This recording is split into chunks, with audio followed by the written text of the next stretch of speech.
We are live. Hey everyone, let's see if people are actually here. So let me know if you're here and let's get started. I see the first couple of people have already joined. It's good to see everyone. And as always, I'd love to hear where you're actually from. For those of you who know me, I'm actually let me put my microphone a bit here so the audio is better. So I always love to travel. I always love to see where everyone is from. Obviously, my name is Wilco de Cry, founder of Connectio. And cool, let's see who's here. And just so you know, there is a little bit of a delay between me talking and you guys and girls receiving it. So there could be a little bit of a delay here. So awesome. I see people from the UK, Palm Springs, California, Switzerland. Aaron he's from the Netherlands. Awesome. I see some people. The names apparently went wrong because I see a lot of first, last, which I'll have to check later on.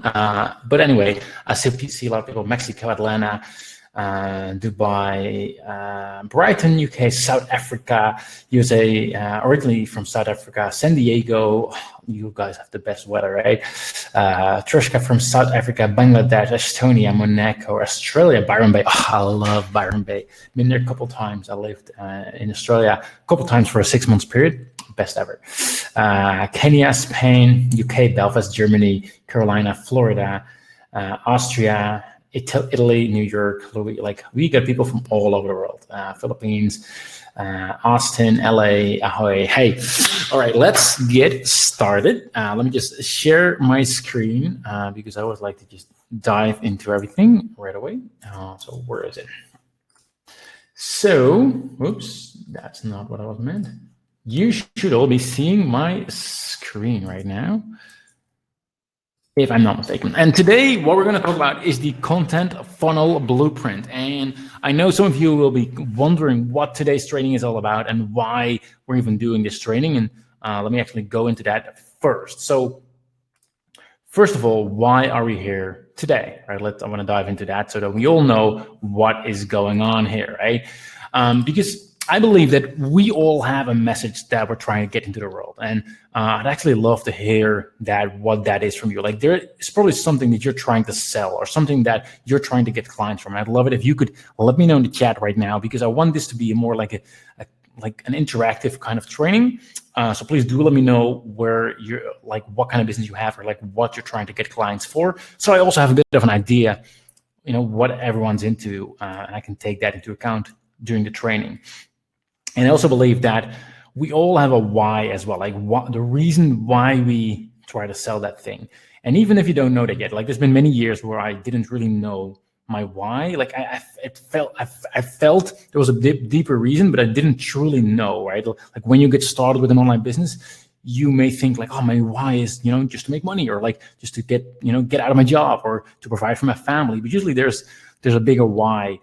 And it took me a while to really grasp what my why is, what really gets me out of bed every morning, what really, really, really drives me, and what's really lighting me up, so to speak. And to dive into that, my why is I obviously started Connect.io back in 2015. And if you're here on this call, you are one of our customers. You have access to Connect Suite, which, by the way, I really, really appreciate it. And as mentioned, we started Connectio back in 2015, and over time, we introduced various products to the platform, right? So we started off with Connect Leads, Connect Audience, Connect with Target, Connect Explore, and the most recent one is Connect Automate. These are various products in our platform as we speak. And initially, we started it as extensions to what's possible on Facebook ads, right? Like Connect Leads, that's not something you can do with just the Facebook Ads Manager. So we added something for Facebook advertisers, something that they couldn't really do. And really, our focus has been to increase the ROI of Facebook advertisers, to make sure you get more results from your Facebook ads when you're using Connectio compared to when you're not. But really, why am I doing that? What's my why right here? My why, and I've been thinking about it a long time, and I keep coming back to it. Let me just close it down for now. My why, every single time when I think about it, I remember when I started out with my business, right? It was not always easy, as we all know. There's always struggles at any level of any business, right? And really, what excites me the most is to give small business owners the marketing power of giants. That's how I describe it. And that's really the core focus of our business right now, to make sure that even if you're starting out, you have everything that you need to really have an impact online, and to create a world where you don't need to be a large business to have a big impact. And that's really, really what I believe in. And when you look at it like that, like to give small business owners the marketing power of giants and truly help you get more results from Facebook ads, right? There's two ways of looking at it. It's like, right, we have these tools that you all have access to, and all these tools, they're awesome, right? But at the same time, I also realized that a tool is just a tool, right? Like if you have an accounting piece of software, it doesn't mean that you're suddenly an accountant, right? Or if you, for example, a funnel builder like ClickFunnels or whatever people are using these days, like you still need to know the strategies. You still need to know like what words to put on the page. Like the tool helps you provide the results, and it like without the tool, a lot of these things would be a lot harder. But still, you need some strategies as well, and that is why we are here today. Right? To help you get more results from your Facebook ads by sharing proven strategies and tactics. So this is like, I'm not doing this to sell you something or anything. Like you've probably been on trainings like that where that is the case. This is not anything like that. My only reason here is to show you a strategy that's working really well for me, and to give you the foundation to get more results. And yes, you can use our tools, right? But on this call, I just want to show you a proven framework that either you can implement, or you can have, if you have a team, you can get your team to implement, but really just to show you what's really working. Does that sound good? Let me know in the chat, while I also check the chat myself. And just so you know, I am the worst multitasker in the world. So my apologies if I don't immediately respond or if I miss you. So I see we get people in the room from like various excellent things. We got a professional practice like dentist, handmade leather products was like more like e-commerce, right? Looking to help my husband retire after 42 years. Like that's a good why, obviously. An online pastor, like that's awesome. Like we get so many different people with a different message and different goal to get into the world, right? I compose and produce music. And there's a lot more messages right here.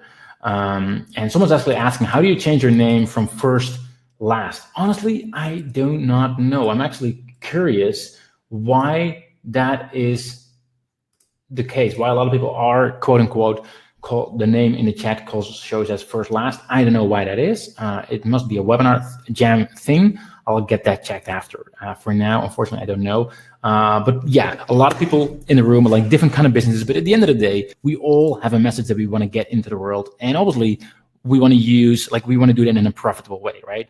So that's what we're going to talk about today. And I'm going to go specifically into one strategy, because obviously, when you're running Facebook ads, there's a lot of different things that you can focus on. We're not going to focus on everything in one call with that, because that would not be possible, right? So I'm focusing on one particular strategy, which I call the content funnel, right?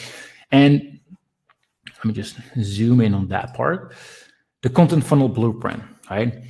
Before I even show you what the content funnel blueprint is, I want to talk about how a lot of people that are running ads are trying to run their ads, and it's actually scary. Like a lot of people, they're basically asking people like to marry them. And what I mean with that is that, let's say you see a Facebook ad, right? You've never seen that business or company before, and on the first time that you're seeing that message, they're basically asking you to buy something or to basically take a big leap of faith in that company, but you've never seen them before. And it's literally like Facebook is a social environment. Like people are not on Facebook to be sold for. It's not like they're on Google and they're literally searching for something. They're searching for a certain product. Like on Facebook, they're just, having a chilled out time with their friends. So when you're suddenly like in between there with an ad, like saying, hey, boom, here you go, buy my stuff.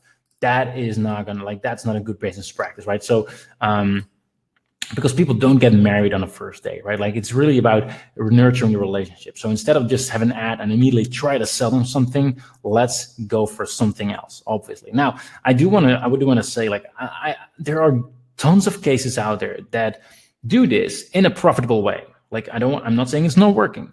I'm just saying that it's a risky thing to do, because I've done that in the past as well. An ad straight selling, and Facebook, like, first of all, the results have been going down. Secondly, Facebook is massively optimizing for customer experience, and their customer is not you, is not me, is not the advertiser. It is the audience, people who are actually using Facebook, right? So it's just something that going forward in 2020 and beyond, I don't feel is something we want to rely on, right?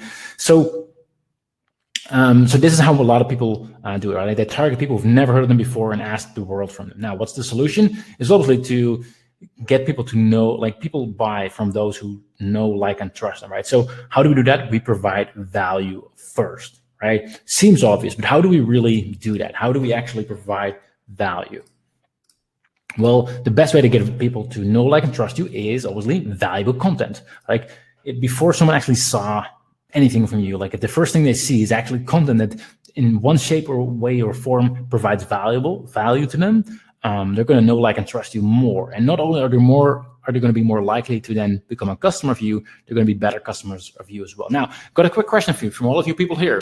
Have you ever seen a piece of content from me on Facebook or YouTube or somewhere? Like, I'm actually curious to know whether you have seen anything from me. So we just know whether it's actually working, right? Because I'm assuming that some of you have. And again, there's a bit of a delay, so I'm just waiting for you guys and girls answers. Cool. Yes. Awesome. Right. Like, see that, like, I'm doing that to help, but I'm mostly also doing that to start a relationship with an audience, because I know that once that relationship is established, there's just, it's not just, more likely to get customers. No, it's like you get better customers, you get a better relationship with your customers. And that's why we're here on this call, and we can just talk to another, and it's just a different experience, right? So provide value first and then ask them on a date, basically, right? Now, there's two main ways of doing that, two main ways of providing value, right? One is to do it on your site. And what I mean with that is, like, basically you would have a Facebook ad, right? And from the Facebook ad, like, this is the blue dotted line is where they click away from Facebook to your opt-in page, right? Let me just zoom in a little bit so it's even more clear. So from your Facebook ad, they would click to, for example, an opt-in page where you say, like, hey, you've got a training coming up, or I've got a PDF, or I got you're not asking the world from them, but you're just, you're asking them something. So then you can provide value, like a training or a PDF or something. And then later on in the process, you will try to sell them something. Like you would send out an email, or maybe you would have a webinar where you try to convince them something. But there's a piece of value up front. Like, that's one way of doing it. Right? I just saw Amanda's, like, yes, I saw your ad and signed up. Took a few weeks to buy. Well, see, that is exactly how it works. Like, it's not about trying to get, what people are doing right here, what I just mentioned, like ad and then immediately try to sell. It doesn't work like that, right? You want to build a relationship, and not just faking a relationship. You want to, like, actually genuinely provide value, right? So going back to the two main ways of doing that. Again, one is to do it on your site. A second one is to do it on Facebook, right? So even before you ask them for an opt-in or anything like that, what you do is you provide a valuable video, for example, on Facebook itself, a content video, and like without any pitch or any like oh, you need to buy my stuff or anything like that, but something that gets the attention of the right people and provides value and builds a relationship with you or your brand, right? And if they have watched that valuable video, right, only if they've actually watched it, they will then move over and see the main ad, like another post on Facebook with a more direct call to action, and that's when they will click away from Facebook to your website. Now, I'm not saying that from the value video you're not getting any clients as well. Like, you will also get some people who are taking action from there, but mainly from the follow-up ad. What happens after depends, right? You can try to sell them immediately. You can also still have the same flow in place as here. The point really is before you really show them the main ad where you try to get them to do something, we're going to show them a value video first, right?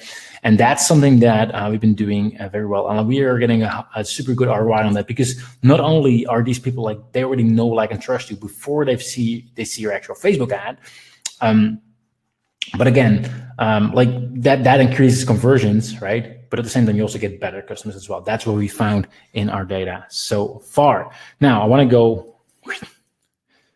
So, oops, my screen is acting up. Let's just. There we go. So just a quick funnel breakdown of what they will look as a visitor is basically they would be on Facebook, right? someone sees your content video on Facebook, so they'll start to know, like, and trust you. They'll see your face, they see you provide value without asking the world for them. And then once they've seen that, to a certain point, and we'll talk about that, and more specifically, they will then be retargeted with your main Facebook ad, getting them to take action, right? Whether that is to join your webinar or whether that is to, whatever, how your funnel looks like, but getting them to take action, right? Does that sound good?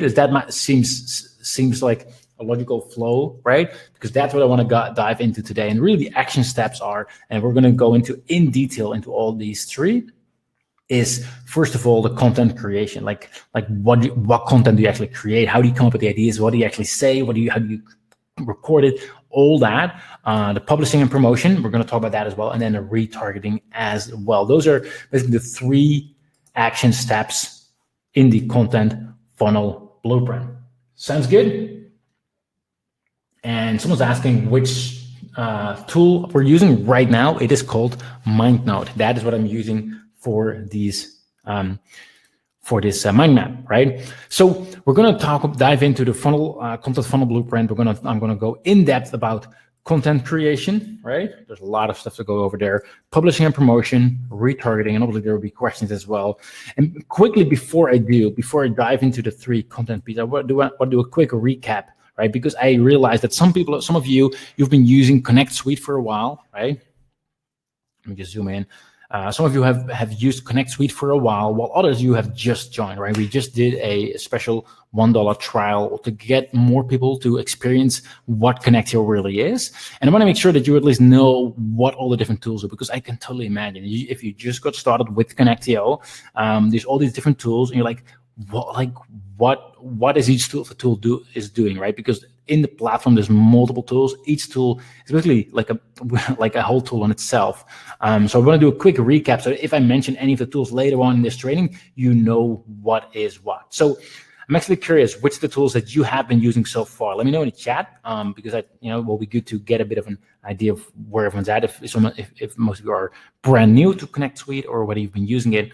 But if you have access to Connect Suite, you have access to all these tools, right? And the first one is Connect Leads. I'm not going to go into too much detail right now, but I just want to make sure that you know what each of the tools does. So on Facebook, you can run Facebook lead ads. And that means that in the actual ad, people can just click on the ad and Facebook will automatically collect their name and email address without having to go to your website or anything like that. And the downside is that those leads, they are not automatically going into your autoresponder, right? And using Connect Leads, if you're running these kind of ads, you can add all those lead ads into your autoresponder automatically.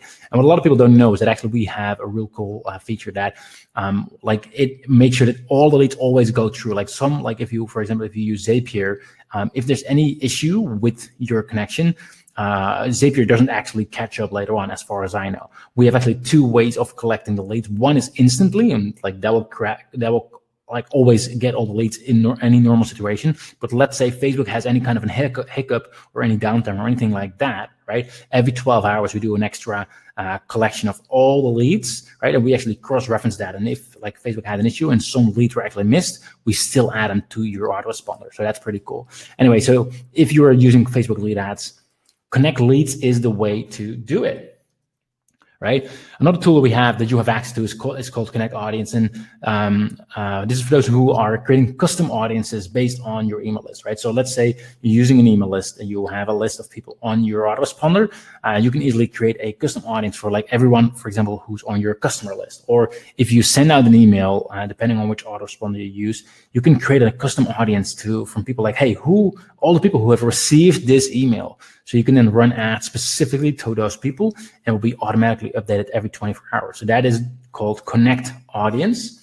Again, inside the training area, you'll find more details. Connect Retarget, that's what allows you to run behavioral retargeting ads. So if you're running retargeting ads, and as you'll know, on Facebook, they basically treat everyone the exact same way, right? Using Connect Retarget, you can literally retarget people who have spent X amount of time, or for example, who scroll down to a certain specific part on your page. Only if they scroll down to 50% of the page, only then I will show a retargeting ad. And this is if you're running retargeting ads, this is the lowest hanging fruit to increase your ROI. Most of our clients, they actually 3 or 4x their ROI on their retargeting ads by using Connect Retarget. So that is pretty cool on itself. Connect Explorer helps you find more and better audiences to target for interest-based targeting. And then finally, last but not least, is Connect Automate, which automatically boosts your best performing Facebook posts. So if you just post content on your Facebook page, it will automatically select the best ones, the ones that get most engagement, and it will boost them automatically. So that's just a quick recap. I just wanted to make sure that if I mention any of those tools during the training, you're not like, what is he talking about? But you have a bit of an idea to that. So let's see. Just going through some questions. Does Connect Leads connect with ActiveCampaign? Yes, it does. Is this legal? Yes, we are fully compliant with Facebook. We actually work with them as well. So all fully approved, and obviously also for the Europeans, all GDPR compliant as well. Let's see. If you still need to build your list. Well, where should I start? Raymond is asking. It's a good question. The strategy that we're talking about today, you can actually use that to build your list and audience as well. But obviously, there's many ways to do it. So that was just a quick recap. And someone's asking, will Connect Leads be updated for Webinar Jam 4.0? Yes, we're in process of adding that integration as well. Webinar Jam 4.0 just released. I think I got my account like last week. So we're currently making changes to the API so that 4.0 will be supported as well. And someone's asking, with Connect Explorer, can you target people in specific groups? At the moment, Facebook hasn't rolled that out in the API yet. If they do add that to the API, we'll be the first to dive into that. Cool. All right. So let's dive into the content creation. I want to dive into, again, content creation, publishing, and promotion, and retargeting. In other words, this is for the whole setup of what you need to do in order to, as I just described, to have valuable content videos on Facebook. And then once people actually see and watch those videos, they're going to see your main ad, right? And when I talk about video ads, I already know that there's going to be some thoughts into your mind. And some of them are things like this, right? First of all, you may think like, but like as soon as I talk about video, like video is hard and it's like expensive, right? That's what a lot of people think it is. And true, video is expensive if you're going for a professional studio, but all of you, like, we have a camera in our back pocket, right? And trust me, you do not have to be a professional spokesman or anything like that, because we can all talk human. I'm not talking about some kind of slick kind of video. Like, however you would explain something to a friend of yours or someone, like, you can do that on camera as well. And I know the very first time you're going to do it, you're going to talk in front of a camera, it is going to be weird. Like, I remember the first time I did it, I was literally in my grandmother's basement a couple of years ago. And I recently saw the video back and I was so embarrassed, but doesn't matter, right? Like, imperfect action beats perfect inaction. So really it doesn't have to be fancy. Like 80% of all this is just showing up. So it's actually like a lot easier than it actually is, even though it might seem awkward in the first time or maybe the second or third time as well. But it's actually not that hard as you actually think, right? A second, what people sometimes say, like when I hear about video and valuable content and things like that, is they say, oh, well, that sounds cool, but I don't have an audience, right? And you don't really have to initially. Like, I'm going to show you how to get people to watch those videos, even if you don't have an audience yet. So that's really not an excuse. And some people say like, oh, well, but my customers, well, they're different, right? They don't use social media. They are not on Facebook. Well, first of all, I doubt it. If you really ask your customers, like, are you on Facebook? Do you have a Facebook account? I'm guessing that most of them, they will, right? But let's say you're right. Let's say your current customers are not on Facebook for whatever reason. Then I really don't believe that there's no customers for you to find on Facebook. Because if you look at the numbers, how many people actually use Facebook? Like, there are enough customers, like whatever market you're in, on Facebook, right? And obviously, some people also say like, well, but it's not about me. Like, I don't want to be in front of my camera because, it's not about me. It's about my company. I want to grow my company, right? And I get that. I truly do. But at the end of the day, human to human works. Like, there's no such thing as business to business. People don't really buy from a business. Like, we do, but like, human to human works way better, right? People want to hear the story from the owner, and even big companies do it, right? Like, why do you think we know who Steve Jobs was? Why do you think we know who Elon Musk is? Why do you think we know who Richard Branson is? They do that very deliberately. Like, they do it because it works, right? Not every company does it. Like, I have no clue who's the owner or founder of Coca-Cola, for example, but you'll see, like, for a lot of businesses, they do it. It just works really well. So that's just something to take into account. I just wanted to make sure that that's all clear. Oops, just messing up my mind map. Shouldn't do that, right? Cool. Someone's asking about it. What about a viral? That's obviously a different strategy. Right now, right now in this training, I'm not going into a viral. I'm not talking about the viral strategy. For those of you who are familiar with Connectio, I'm guessing that you also know about a viral, which is our other platform. Today, I'm really focusing on the value, the content funnel blueprint, and not about a viral. That's a different strategy. I'm all happy to do a training on that another time, but not to be confused. This is the same as a viral. Cool. So what do we need to do, right? If let's say we're going to create that content, the funnel blueprint, like we're planning to create that content. Like, how do we actually do that? Like, what do we need to do before we even start creating your content, right? And the first thing you need to do is to understand your audience, right? Like, I saw various people here in the chat with different types of business, right? And each one of you have a different type of audience, right? You have a different ideal customer, right? You have a different person that you're trying to reach. And the question that I have for you is, which is something that I'd really like, if you have a notepad, I'd definitely write it down. It's like, write down like, what problems does my audience have? Like, because the better you understand your audience, the better you understand what they're looking for, even before they might be interested in your products. But like, the better you understand what kind of people there are. Like, I'll give you an example. Like at Connect Suite, for example, like when we try to get people into Connectio, I know that they're all about Facebook ads. So I want to understand truly who they are, right? And it's easy for me to say, well, they are looking for a Connectio, because they really aren't, right? Like, they have certain problems they have. Maybe they don't know how to target the ads, or maybe they don't know how to write their ad copy, or maybe they find everything confusing, or maybe they don't even know how to choose between Facebook ads versus another strategy, like, for example, YouTube ads, or maybe blogging. Like, there's so many problems that they might have, and it really helps me to fully understand, like, who is my ideal customer, who do I really want to get as a customer, and what problems do they have. And it could be a ton of problems, right? But that will help you also to later on come up with content to create.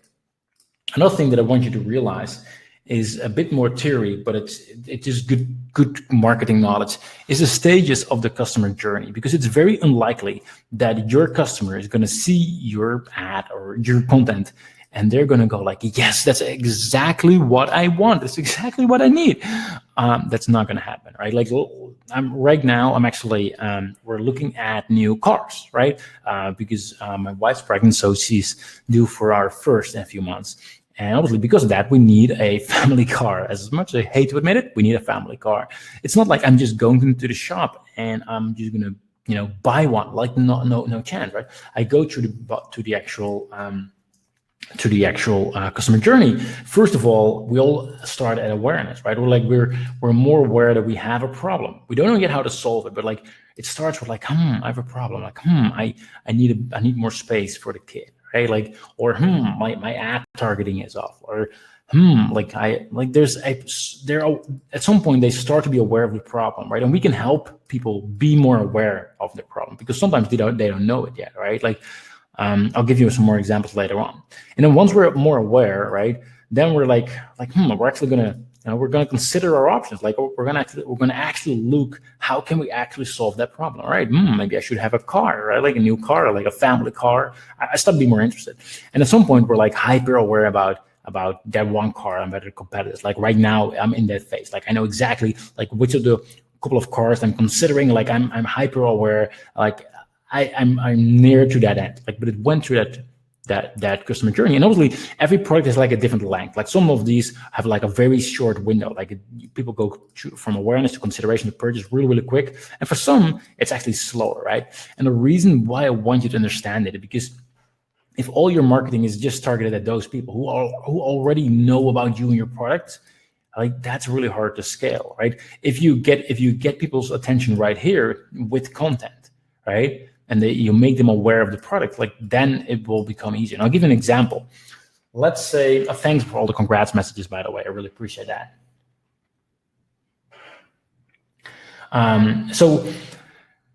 So, and obviously there's multiple models for that, right? Like, it doesn't have to be through this. Like there's always people who just go straight to purchase, as someone just pointed out in chat as well. Like, there's always the exception, but like in general, and there's multiple models. There's AIDA as well, attention, interest, desire. Like, there's multiple models, but it's roughly the same idea. People like go through certain thought patterns before they actually make a purchase, right? And I'll give you an example. Let's say I would be selling a lead, a tool to create landing pages, right? And I'd be saying like, hey, this is like, we have the fastest landing page builder. So you need to buy our shit. We need to buy our stuff, right? And I could just be saying like, hey, you just need to buy a new landing page tool, like if you want to have a new landing page tool, you buy our product, right? That's only interesting for people who already know like, I want to actually buy a new landing page tool, right? They're looking for it, right? However, let's say I would start all the way over here. I might be saying like, hey, you know what?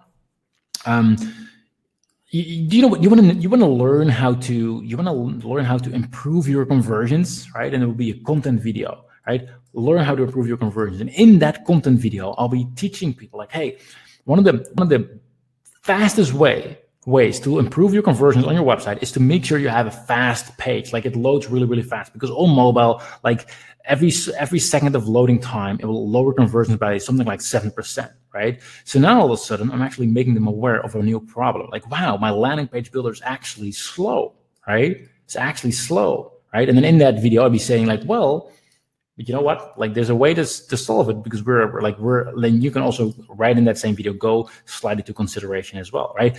And then that's just an example of like how you can get sometimes people at the awareness page, and you can get people aware about a certain problem, just so you like inside that funnel, and people move through that journey. That's just a quick example of what I wanted to share, like just something to keep into account in general. To think about the customer journey. It's always good to think about that. Now, a question that I want you to write down as well is, what do people need to know before signing up as a client? And it sounds like a simple question, right? But I really want you to think about this later on for yourself, for your own business. Like, what do they need to believe before they would even consider joining you or like signing up for your business, right? It's a really good practice to do. I really highly recommend it. So I just mentioned the landing page example. Like, it's the same thing. Like, if you're saying, hey, we got the fastest page builder on the planet, that on itself doesn't mean anything to them until they believe that page speed is important for them, right? Because on itself, like I don't need a fast page builder. But once they believe that a fast page will get higher conversions, then all of a sudden it's worth something, right? So that will be something to mention in your content. The easiest way to increase your conversions is to increase site speed. And there's certain things that you will think are logical because you've been in the trenches in your business. You spoke to clients, like you think, well, like this is obvious, right? This is obvious. But oftentimes it's actually not obvious, right? So there's always things that people need to believe before they even consider your product. And I really want you to spend some time. I would really recommend you to spend some time on that and really ask yourself that, like, what do they need to believe for me to really consider that? Because that could be another source of things that you can create, right? Because if you can guide people through that experience, if you can explain to them the things that they basically need to believe, then by the end of watching that video, right, they already know what you want them to believe, and then they're ready for the next step, which is to be introduced to your product or your service, right? And a good way to look at that is like, what kind of questions do people ask before signing up as a customer? That's always a good indication as well, because it helps you, like if they're asking like, hey, like whatever it is about your product, if they ask that before signing up being a customer, it means that they need to have those answers to make that decision, right? So that's a good way. Like if you get any of those questions, I highly recommend to keep track of that and write them down. Cool? Are we good? Someone's asking, how do you know what stage your prospect is? It's a good question. Actually, the truth is, it's hard. Like, it's hard to say where someone is, right? It's really, really hard, and you can't really say from an outside perspective, right? And frankly, you don't really need to. The point is that, like, if all your messaging would all be around just for those people, right, is not really gonna work, because like it's gonna work for part of the people, right, that are ready to buy, but it's not going to work for people who are not yet ready to buy. They're just going to skip through it. So I would say it's best to have a content that at least, like, this is sort of overlap as well, to have content for these people, because if they watch it, then they'll be in your funnel, and we're going to retarget them, which I'm going to show you later, with an ad for this. And even if someone is already in the purchase stage, this is not going to block them. They're going to just go straight through and still see right through it and end up being a customer. Like, it's not going to stop them from continuing on that journey, if that makes any sense. So these are just some things I wanted to let you know before preparing to what to prepare for before creating your content. Now, what content should you be creating, right? Types of content. Well, again, we're talking mainly about videos right here in this particular training right now. I'm happy to dive into other strategies in other trainings, but right now I'm talking about the content funnel blueprint, video specific, right? And the main types of content are either how-to videos, like could be like how to use your product or service, or how to get the same result in a manual way, like showing them how to get a certain result, right? And just to make this more clear, like when I say how to get the same result in a manual way, what I mean is sometimes you provide a service or you provide a solution that just makes something truly, truly, truly simple, and people don't really know it's even possible to automate it, right? And you could sometimes show them the manual way. That's true value. If you show them like, hey, here's how you get a certain result manually, right? That's awesome value. But it also allows you to then at the end mention like, hey, and by the way, if you want to have this done easily, we have a way to do that. Just come on in, right? And then you provide value, and you also plant the seed into their mind of doing business with you. And I'll give you a couple of examples, right? So for example, I could create a video where I go into how to import lead ads into your autoresponder, right? And I'd be showing in that video like, hey, you can actually export your CSV files from Facebook ads and then import it into your lead ad system and all that. Like, and I can teach them something, right? And I can show some tricks on how to do that better and all that. And then later, like, I provide value, but at the end of the video, I was like, hey, you could do this manually, or you can just hook up Connect leads. That's actually super easy. Same thing with, like, I could show people how to retarget your email subscribers. Not a lot of people actually do this, and this is actually something that is like easy profit. So like if you send out a broadcast to your email list, to then also like export those list of people, import that CSV file to Facebook as a custom audience, and run ads to specifically those people at the same time during the promotion. Low-hanging fruit. I could show people how to do that. I could show them results, how well it actually works, what kind of ads to create, right? And then at the end, I can also show them, hey, but by the way, you can do this automatically using Connect Audience, right? Like, super easy. You can just connect it. You don't have to do all the manual work. So that's just an example. So one type of content is to do how-to videos. You could also do case studies, right? Or use cases, like you using your own product, like, or use other products in the industry. You could also have some proof of results or just customer interviews, right? That could be good content as well. And overall stories, if you have any stories to tell, like how do you get started, of what the moment you realized the problem was solvable, right? Like if you have a product or a service, or you offer something that obviously provides value, right? What was the moment that you decided to offer that? Like, usually there is a certain typical moment where you're like this is why I'm doing it. And that's really a story that people want to hear as well, even though you think, well, again, it's obvious, right? But people want to hear stories. People really, really like that. To make it more concrete, I want to give you some specific resources where you can just, go in and find ideas to create content about. And what I want you to do, if you're implementing this strategy, is to really just make a long list of all the ideas that you have, because then you'll just have basically a whole file of ideas. Like, hey, I could just create a video about this. I could create a video about this. And so there's no such thing as a silly idea. You can just, write it all down. And one is obviously Facebook groups. So like go into various Facebook groups and see what questions are being asked, what posts are getting a lot of engagement. That's usually a good, clear indication of that is something where people are interested in. So that's something like, hey, people are asking questions about that. Let me write that down, because maybe I can create a video about it, right? Same applies to forums, right? Same thing applies. Just see what people are actually asking. You can use YouTube as well. If you search for relevant keywords, there's a couple of things I would do. First of all, have a look at what videos are actually popular, like what are getting the most views, because apparently that is what people are interested in, right? It's popular for a reason, right? If I would search for Facebook ads, I would just look at like what are the most popular videos, because that is apparently what people are interested in, right? And also you check what Google shows as the autocomplete suggestions, right? So if you start entering a keyword, like I did right here, you'll see all kinds of suggestions, and that could sometimes be a source of inspiration as well of what you could actually create, right? Apparently a lot of people are into drop shipping, right? Or for beginners, like that is something that I could like, I could actually do that. Or like Facebook ads for Shopify, I could actually create content for that, right? So that's also a really easy way to get more ideas for what content to create. Always good to look at competitors as well. Like what are they posting on their Facebook page? What are they posting on their YouTube channel, right? Another one, if you go to a conference, who here, actually good question. Who here has been to a conference? What was the last one that you went to? Like for me, it was the SaaS Academy. It was actually last week in the US. And they had an agenda, like what they actually went through. And usually on like what's on the agenda could also be a good inspiration of what you can create content about, right? As someone just mentioned, the website called Answer the Public. I'm actually going to add that. Thank you for that. Answer the Public. I haven't used that myself, but I'm just going to put it in there because someone just put it in the chat. I really appreciate that. And that's what I said. Like, let's make this training interactive, guys and girls.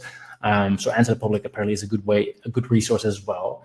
And I see people are funnel hacking live. What is awesome and funnel hacking live? If you were in the room, just as a side note, one of the main speakers, he went into how awesome a viral is, how they rolled out their viral campaign and all that. So that was really awesome. Again, viral is our other business, but it was cool to see that a viral is being mentioned on stage in front of 5,000 people. And I see people from different kind of events, so multiple people on funnel hacking live, which is awesome. Great to see that you had a great time there, I'm assuming. And I'm going to getting another suggestion, which is Uber Suggest as well. So when you go to a conference, usually what's on the agenda would also get you content ideas as well. So we just got Answer the Public and Uber Suggest from the chat. Thank you.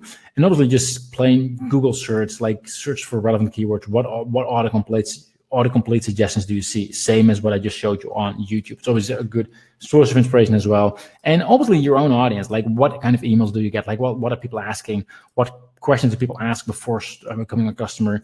And again, what do they need to know before considering your product, as I just mentioned? Like if you go through this list, you'd probably get various ideas, and you don't have to hold back. It doesn't have to be all great ideas.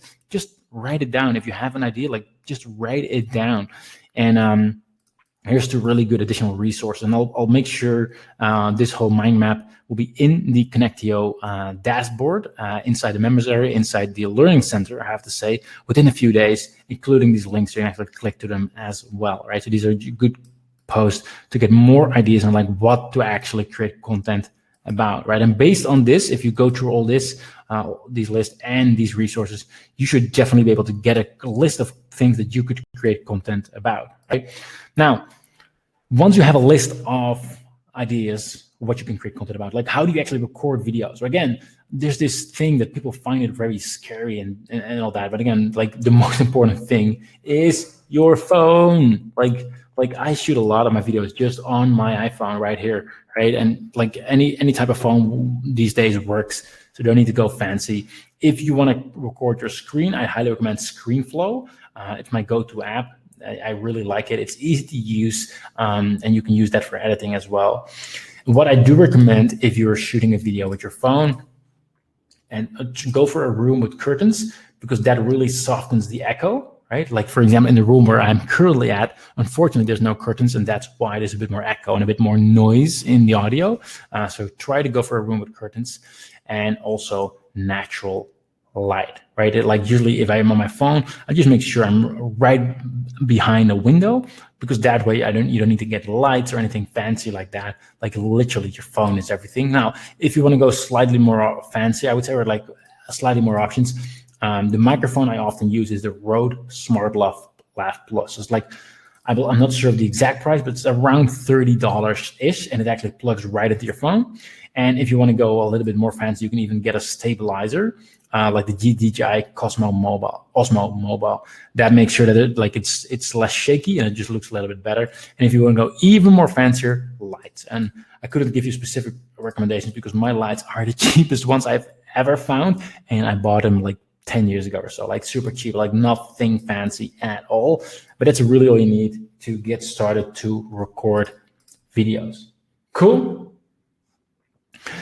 Now, after you've then you have an idea of what content to create, and maybe how you're going to create it, you have your phone and everything ready, but what do you actually say in your videos? Again, guys and girls, I want to be as specific as I can. I really want to guide you through this and have you have this as an awesome resource, so that when you're ready to implement this, you know exactly what to do. This is a full course in one training, basically.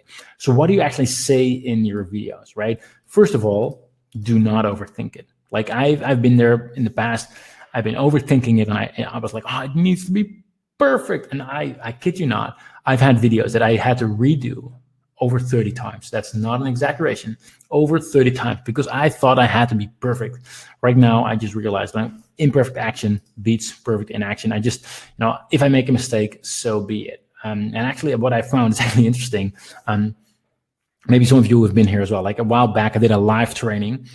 And the downside of doing it live, there's no way to actually you cannot make mistakes, or at least you cannot erase mistakes. Let's put it like that.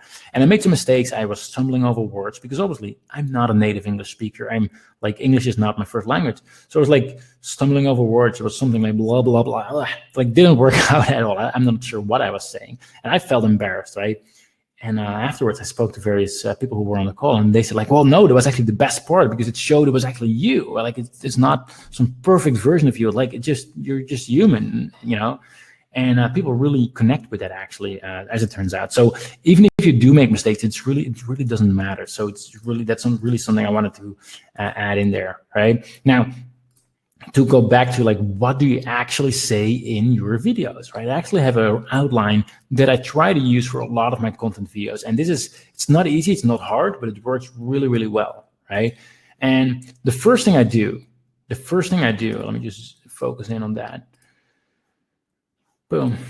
First thing I do is I grab the attention of the right people in one sentence, right? And let me repeat that. Grab the attention, right? Which means that if they see it, they should hey, that's interesting, of the right people, right? I don't want anyone. I don't want people who are not going to end up being a customer, right? If I'm going to say, hey, you can win $1,000, right? Sure, I'm going to get the attention, but I'm not going to get the attention of the right people, right? So those two things are really important. And in one sentence, it should be clear, kind of clear, what will they get from watching that video, right? What will they get out of it? So for example, I could say, hey, want to see a cool trick to make your email campaigns twice as profitable using Facebook ads, right? What do I do here? I'm creating curiosity, how can you actually do that? Cool trick to double the email, double the profits on my email campaigns, right? But this is only relevant if they have an email list and if they're running Facebook ads, right? Or at least one of the two. If they don't, they're not going to be interested.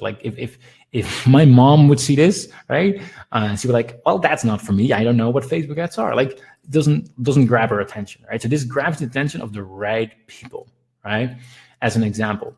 And then right after, I usually introduce myself, because you want to start building a relationship. Again, it's not about tricking people. It's about getting people to know, like, and trust you. So I could say something like, for example, hey, my name is Joke de Kraai, the founder of Connectio, and honestly, a bit of a Facebook ads nerd, right? Just making it funny, again, or something social, right? It doesn't have to be all, businessy or whatever, right? So just making fun of yourself sometimes can go a long way. Someone who's doing that really well is Frank Kern, for example. The guy is super funny, right? I'm not sure if you've seen any of his videos, but he's funny as hell. So he's doing that really well, just making it conversational. So my name is Joke de Kraai, the founder of Connectio, and honestly a bit of a Facebook ads nerd. And I've been doing a lot of split tests to see what works best. And there's one in particular that you just have to see for yourself. Again, just trying to grab their attention, keep their attention of that they need to keep on watching, right? And then I go into the next section, which is usually when you're going into a certain, let me just keep that open. When you try to think something of value, there's usually a common belief that people already have, right? There's usually a common belief that they already have, or a current myth or a current problem, right?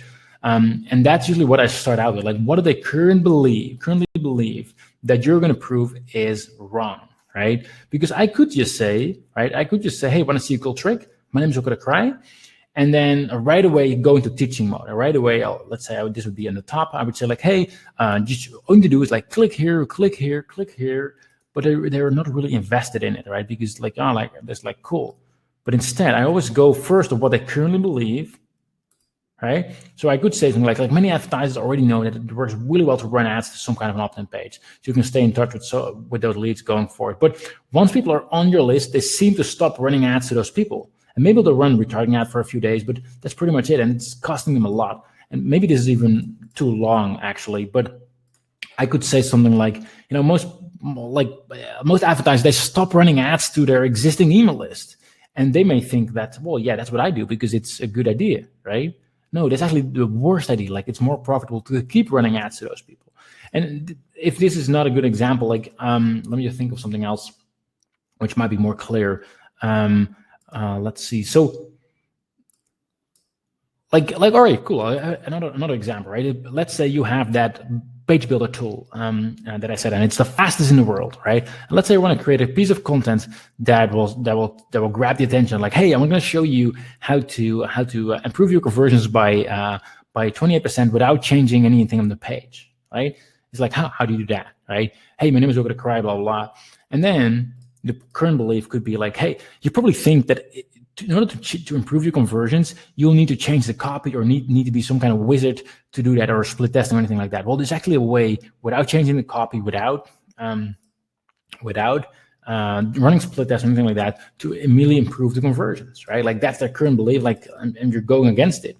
And then we can actually go into teaching mode, and that is the content section. That is where I would show, for example, in this example, right, like how to actually set up email retargeting ads, or in the conversion speedy page builder tool, I would go into like showing the research of like how well it works if your page is faster, and why it actually improves conversions, and what the exact impacts are, and how to actually do that, right? And then finally, after that, you would like, this is the main section, by the way, the teaching. This is the biggest part of your video. Like, this is all just a quick couple of sentences before, and then you have this, the main section of the video, like talk about what you already know about, like the part that you're going to teach them on. And then at the very end, ideally, you're going to reveal slightly like a next problem and a solution, right? Something like, hey, you think, if that's a lot of work, no worries, because you can actually optimize all of the that should be automate all of this as well using Connect Audience. And all you need to do is blah, blah, blah, and you're good to go. Or like sign up and go to connectio.io/blah, blah, blah, right? And then summarize what you've just done. Now, I totally realize that this is a lot. All of this is going to be in the actual, whoops, why is that? Sometimes this tool is clunky. All of this is going to be in the members area, so you can actually just go through it as a PDF as well. But really, in essence, is what you're doing. Like, grab the attention. This is one sentence. Who are you, and what is the problem that you're solving in that video, or like what's the current belief that they currently have that you're changing? Then you just share what you want to share, and then at the end, ideally, you also mention your product, right? Like you said, like, hey, what's the next problem? Like, what's the thing that you then solve? And no hard pitch or anything like that. Just casually mentioning it, right? Does that make sense? A good question as well. How long would these videos be? Really depends. I'm just gonna actually. I usually aim personally for videos between like, let's say 4 and 8 minutes or something like that. But you could be longer as well, right? But longer is okay as well. Really, I'm just going to make a note of that. Length is really, best answer I can give to that is as long as it needs to be, right? I've had videos where I went through a lot of different things and a lot of content, and then it was obviously a longer video. If I don't have enough to tell, like, it's not going to be a long video, right? Because if the video is super long, but it's like boring, no one's going to watch it. Like, if you can tell it in 3 minutes, do it in 3 minutes. If it takes you 10 minutes to really make all the points and arguments, take 10 minutes, right? I think that's the, I aim for 8 minutes, but longer is okay as well. Cool. Hopefully that answers it. The PDF is not ready yet. We'll add it into the members area of your Connectio account. Inside the members area, you should find something called the Inner Circle. That's a new page created if you are part of Connect Suite. We're going to add a replay of this plus the resources and all that within the next 48 hours. Hopefully that. Yeah, someone is also saying between 8 to 10 minutes works best on Facebook. And obviously, again, it really depends on what you want to say and what you really want to go for, right? So far we spoke about like what content to create, what tools to use, what do you say in your videos, and I also want to go into like now we have a list of ideas, right? And we know how we're going to create it, like using our phone, and we may have a bit of an idea of what you're going to say, but then like how do you actually record your videos, right? Because there's always a gap between practice and reality. So what I personally do to record the videos is I list the ideas to create content, right? Like all the ideas that we wrote about, I make a big list of it. And then for every video, I write bullet points format of the content, right? I don't script it out. If you feel scripting will be better, go for it. Personally, I prefer bullet point format. So I know exactly, right, in this video, that and that I'm going to talk about, right? And then before I hit the record button, I answer these questions to myself. Right? What will they learn? Like what I'm actually going to show them? Why do they actually care? Right? Because if you just tell them something, even though it's awesome stuff, but like they don't care, like they're not going to pay attention. And sometimes I always ask, like, what's funny or interesting? Like what grabs their attention? Right? It doesn't have to be funny, but like why should they pay any interest, right? And usually, sometimes I have like a real good video where like, oh, this is so great content, and I know it's valuable, like it's really valuable for me. Like for example, let's say I just finished a split test in my business. I know like, oh, this works really, really well. But if I just go inside like, hey, see this split test, and this is what converts best, most people, they won't care because like it doesn't really apply to them. So I need to bridge the gap of like to them, like why should they care? Like, hey, if you want to improve your conversion rates from your ad, like the most important things like I need to start off where they are. Hopefully that makes sense. But usually what I do, these I don't really write down. I just answer that to myself, because as long as I know right before I'm recording, like what will I actually learn and why should they care, that helps me have a better conversation. And what I then do is I really don't try to create a video, but I really try to, or at least I don't try to create a video for everyone. I try to create a video for one person. I just imagine one person who's in my audience, and like, hey, what if I would send a video one-to-one to, I don't know, Ben? Like, and obviously I don't say, hey, Ben, but I would make it as conversational as possible. And because I found, for me personally, it removes the awkwardness of recording a video of yourself, right? Over time, I got more used to it, but especially in the beginning, it helped me to really pretend like I'm just sharing this video to one person. And the one key thing that I'd highly recommend you to do for efficiency is to record multiple videos in one batch to save time. Like when I got started, I recorded one video and then, use that one video. But that means every time you have to create a new video, right? So now I'll just make a list of videos, and I'll just record them all in one go. Depending on how many, I'll usually do like 5 or 6 at a time. And then I have a bit of content. Like if you release one video a week, it's like if you do 6, it's like 6 weeks worth of content, right? And even though because you don't have to create a lot of content, right? It's just about like consistency and doing it every week. So and then finally, once you actually edited it, once you finally created and recorded videos, how do you actually edit it? Like how do you make sure that, because maybe in the beginning of the video you're still holding your phone, or maybe you did make a mistake in between that you really don't want people to see. And actually, basic editing can be done on your phone. I've actually done various videos on my phone, as crazy as it sounds. And back in the day, this wasn't possible. Right now, you can just cut off the beginning and the end using your phone, which is really, really cool. For editing on my Mac, but it also works on PC, I highly recommend ScreenFlow. Highly recommend it. And for a long time, I've been editing all my videos myself. And obviously, I have to be fair, because right now, at the moment, I've actually found someone to help me out with that. But up until that point, I always use ScreenFlow. And if you're small, like if you don't have a big team yet, I would recommend you to do it yourself and just go for basic, like really on your phone, Doesn't have to be hard at all, because again, it's about showing up and doesn't have to be perfect. If you do want to outsource, some suggestions, like if you're just trying this out, go for Fiverr to get people, for a one-time gig. Upwork.com, you'll find people as well. Or for example, online jobs. If you want to have like a reason why I'm referring this one is because I've got a kick-ass editor on my team. He's really, really good. And I found him on onlinejobs.ph. So that's just a recommendation that I want to add there as well. Cool. Someone is actually using, just mentioned Camtasia as well. I've personally never used it, but I've heard good stories about Camtasia as well. Cool. Sherilyn is asking, I'd love some simple tips or resources for editing. It's a good question. So really, what I do is one thing. You can see my camera as well, right? Yeah, cool. So what I do is when I record a video, right? I'm recording a video, like let's say I'm recording a video on my phone, like this, right?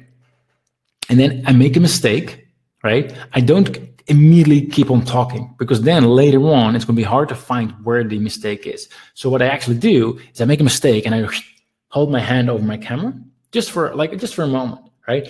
Because then later on it's going to be super easy for me to see where I made a mistake and where I should need to go back. And if I do that, like sometimes if I'll do like this, if I have two hands, if my camera is on a tripod, but if I have my camera in my hand, I'll just do like that, boom. And then later on, it's super easy to see, all right, I made a mistake there. Let's cut that out. And there's nothing fancy, I wouldn't go for any, I would just go like cut it out and like cut the mistake out. And also when you start the video, that's another tip. And you press record and maybe it takes a couple of seconds before you actually start talking, right? Cut that out. You want to make sure that the moment the video starts, you start talking right away and not 3 seconds of waiting. Reason why is this, because I remember a while back I had a call with someone from Facebook itself. We're going to continue with publishing and promotion a little bit, just answering a question right now. I had a call with someone from Facebook, and they said like, hey, you want to go through your account? I'm like, sure, why not? And he asked me like, hey, do you know what the average time is people watch your videos? I'm like, I don't know. This was not content videos, by the way. These were all ads, like just straight up Facebook ads to get people to take action. And apparently the average time of those videos was like 6 seconds. Right? And I was like, wow. I thought it was working well because of the videos, but it turns out it was working in spite of the videos, right? Like on average, the watch time is not very long because people immediately make a decision whether they should keep on watching immediately within the first couple of seconds. They're not going to wait for 10 seconds. So if the first 3 seconds you're not saying anything, you've already lost most of the people, right? Or if the first thing that comes out of your mouth is like, hey, I'm Wilco the Cry, and so today I think I'm going to talk about I'm going to talk about Facebook ads, right? You've already lost them by the time that you get to that point, and that's really why when in this section right here for the outline, I want to grab the attention right away. Hey, want to see a cool trick to make your email campaigns twice as profitable using Facebook ads? Boom! This is the first thing I say right from the start. So I hope that helps in terms of. And I think I really wouldn't go too advanced, but I think this would help you to save some time on the editing part. Cool. Yes, the recording is going to be inside your account for all Connect Suite customers within the next 48 hours with all the resources and PDFs as well.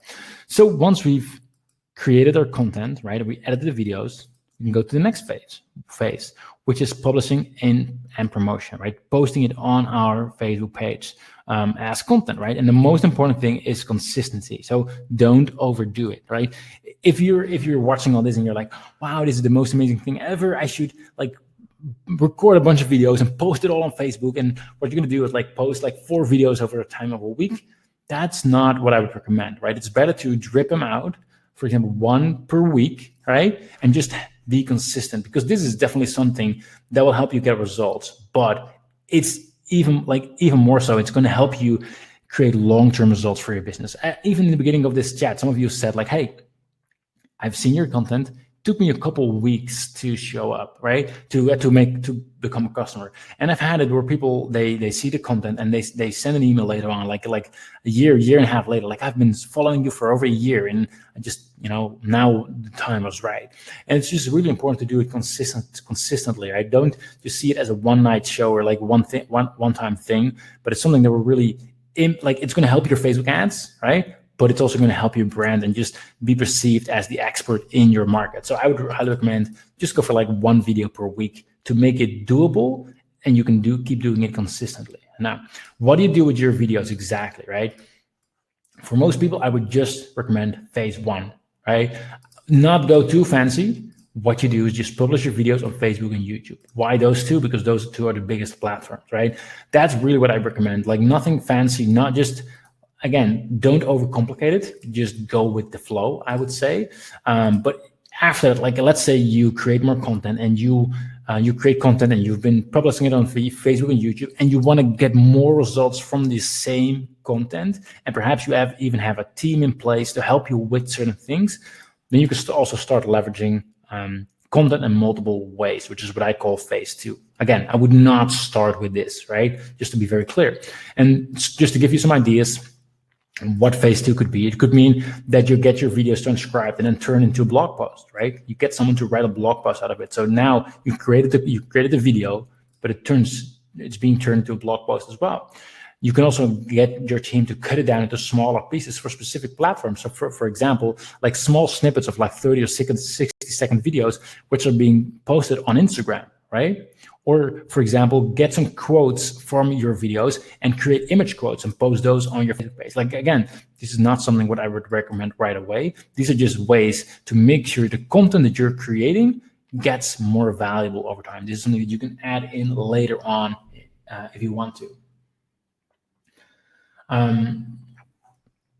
Cool. I see someone, Shabika, I'm not sure if I can pronounce your name right. You said you send a personal message to your Facebook page. I'll check that out. Usually most messages get into my other inbox, my spam box, and I usually don't check, but I'll check that after the training. No worries at all.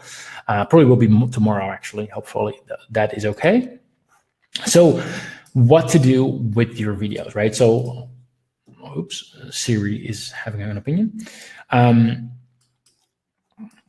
All right, next point is what do you actually post on Facebook, right? That's really what I want to focus on. Like, once you create the video, what do you actually post? What do you write on your Facebook page? Again, don't overthink it. I usually do two things. First of all, in the actual post, I state the result, like what will they gain if they watch the video and what's in it for them. Because again, most people, they want to check, they want to think, they want to consider whether your video is worth watching in like the first split second, right? So whatever the first thing is that is in the text, I usually try to make sure that states the result that they're going to get if they watch the video, like what is in it for them. Plus, I usually add a snippet of the video or like a short story, right? Because again, it's social media. If there's a story I can tell, which I also said in the actual video, I will include that in the actual text. Now, I'll give you some examples to make it more concrete. So here's some videos that I posted on my Facebook page.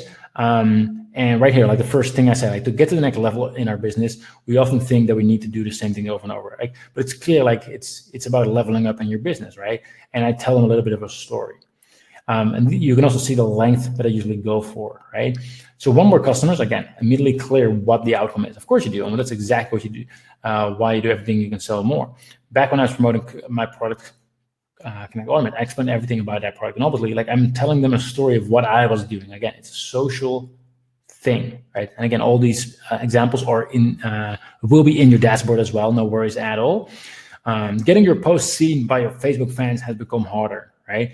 Like again, like it's clear that that's what this video is going to be about, right? Here's why: Facebook now prioritizes content from friends and family rather than brands. As a result, more businesses turn to Facebook ads. Also, should you hold it right there? Today, I'd like to reveal a simple trick that helped me get massive exposure on Facebook without spending a dime on ads. Boom, right? Like this, like it's immediately clear. Like, why should I care? Like, why should I watch? And they know exactly what it's all about. And I'm really just trying to grab their attention to actually watch that video. Does that make sense? For subtitles, what we use, that's a good question. I'm actually going to add that to right here. Subtitles. We use SpeechPad. We've also used ref.com in the past. Boom, there we go. So that's if you want to generate subtitles. Oh, and by the way, you could also do it as a bit of a workaround.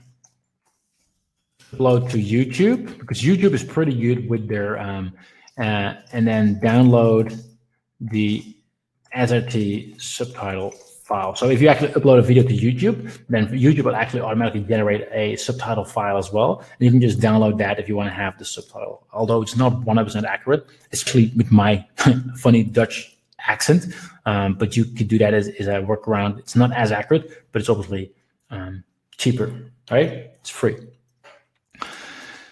Cool. Going back to where we were. So what to publish exactly? Just gave you those examples, right? So now we're at the point it's like you went through all your ideas, you created your videos, you edit them, and now you write some, like every week you're going to write a post with a new video on your Facebook page, right?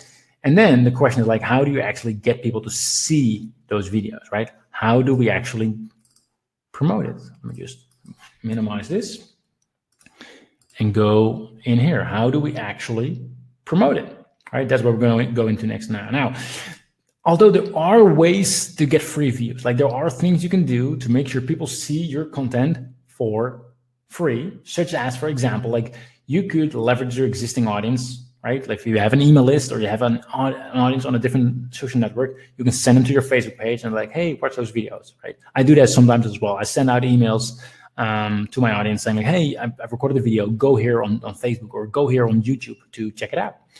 And you could share the video in Facebook groups, like after getting permission from the admin, right? If it's not your group, you need to get permission from the admin or make sure it's according with their rules. You could try to network with other page owners to distribute, to make sure that basically you help each other out and you share each other content. But that's not going to be easy to do if you have zero reach just yet. Or you can interview people, to create content by doing an interview. And usually if they have an interview, they'll be more likely if you then afterwards ask them to share that on their page as well. So there are things you can do to get free views, but if I'm being completely honest, I personally get the best results using paid ads, right? Because with paid ads, if I spend money on those videos to get people to actually watch them, you can target the right people for your business. And also you get views from day one, right? Because obviously on Facebook, you can target very specifically who's going to see your ad. But it obviously depends on where you're at in your business and what you would promote, right? And if you're going to go for paid ads, if you publish these videos on your Facebook page and you want to get more reach, that is where boosted post comes in. Now, does anyone know what boost posts are? Right? Just to let me know. And actually, I see someone's asking about thumbnails. I'll talk to that. Let me just make a note of that. I'll go talk more about that in a little bit. But for the boost post, I see various people know what it is, which is awesome.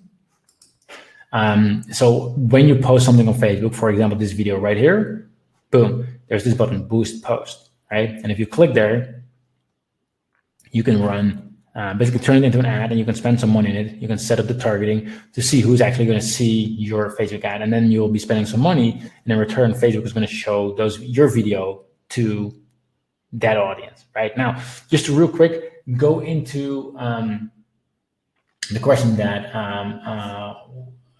go back. Shabika asked, "What about thumbnails?" As you can see, we're right now. This is what we do with the thumbnails. 5 ways of Facebook retargeting you didn't know existed. So we have the text inside the thumbnail. We're actually experimenting with that because it has pros and cons, right?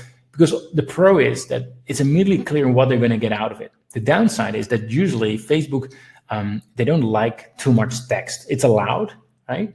But if there's too much text on the actual preview, it will actually get it might get lower reach as well. So we are experimenting a bit with it right now. This is what we do, but I'm planning to also start experimenting more with just pictures, like just a picture, and ideally something that just grabs the attention, something that Sometimes I even like look at my screen and I look shocked because the title was something like the 3 shocking ways, or like if it's like the 3 like just a picture, just because that really grabs the attention as well. So honestly, as for the what image to use in a post, I would say there's multiple ways you can do it, and it's always good to experiment to see what your audience resonates with, like what seems to be working well for your audience, right? So, all right, so this boosted post feature, it's a good way to get people, even if you don't have an audience yet, to get people to actually watch your content, right?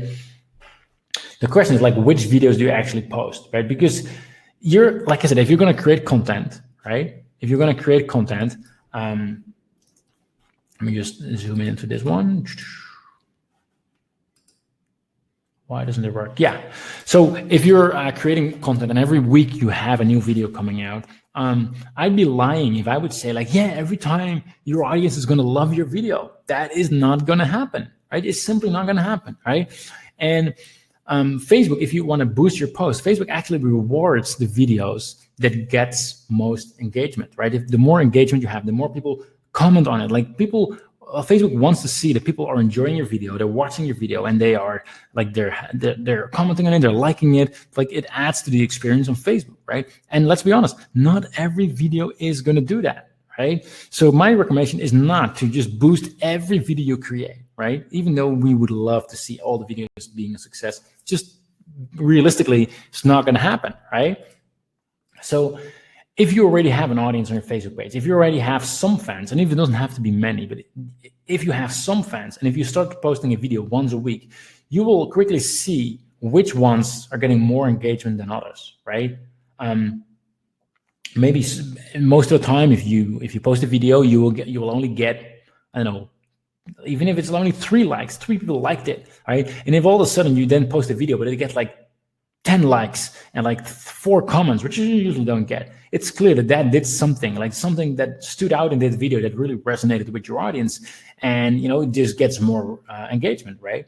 And since Facebook rewards engagement, I recommend to mainly boost those that you see are getting the best engagement. There's 2 ways you can do that. One is to manually check which post gets engagement. So literally you would go to your Facebook page and you just go through all the posts, see which ones you feel gets most engagement, or you can automatically boost these posts using Connect Automate. Now, that is something that you already have inside your account, inside Connectio as we speak. So all of you can literally set that up right now. Actually, can I just show that on my screen? I should be able to. Cool. So I just want to make sure that you know how that works, right? So if you're inside Connectio, and if you would go to automated boosting, this is where you can set up a automated boost rule, right? Boom, go there. So here you would select your Facebook page. I'm just going to go as an example, right? What I'm actually going to do is I'm actually going to open up my Facebook page as well, right? To see how I would do it. So I would select my Facebook page right here. In this case, I would only want to boost videos, right? So you can select which post type you want to boost, and also you can decide how many of those, how many ads you want to have running at every given time, basically. So let's say max 2 to just keep the budget down. I'm going to check my Facebook page, and just going to go down. Oh, Facebook is always so slow. It's crazy. Yeah, there we go. So if I would just go through my videos and it's like, all right, so 18 likes, 3 comments. This is an image that's different. 13 likes, zero comments, right? 12 likes, 0 comments. 13 likes, 2 comments. So you can see some videos are getting comments, some are not, right? So I'm like, all right, cool. If any video gets, for example, greater than 3 comments, that's already good, right? It could be as easy as that, right? It doesn't have to be fancy.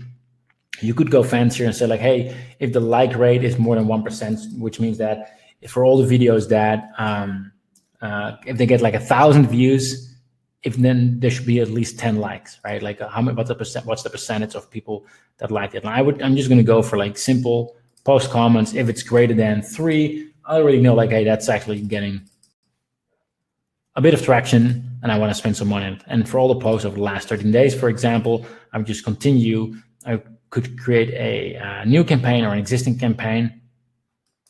So let's say page post engagement. If you do create a new campaign, by the way, that's something I do want to add. People always ask me like, hey, what do you recommend for, and I'm actually going to sketch this out to make it easy.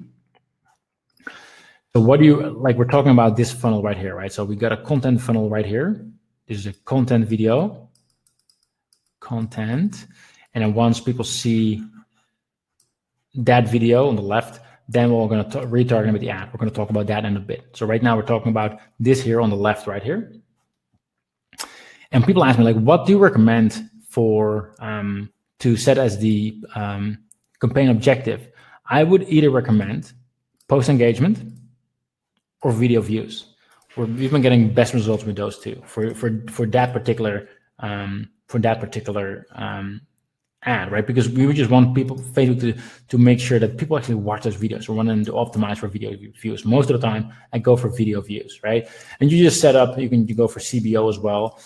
Set up, for example, €5 a day. I usually go for low budget campaigns for these kind of. Oops, I need to enter a name. Obviously, I'm just gonna say test.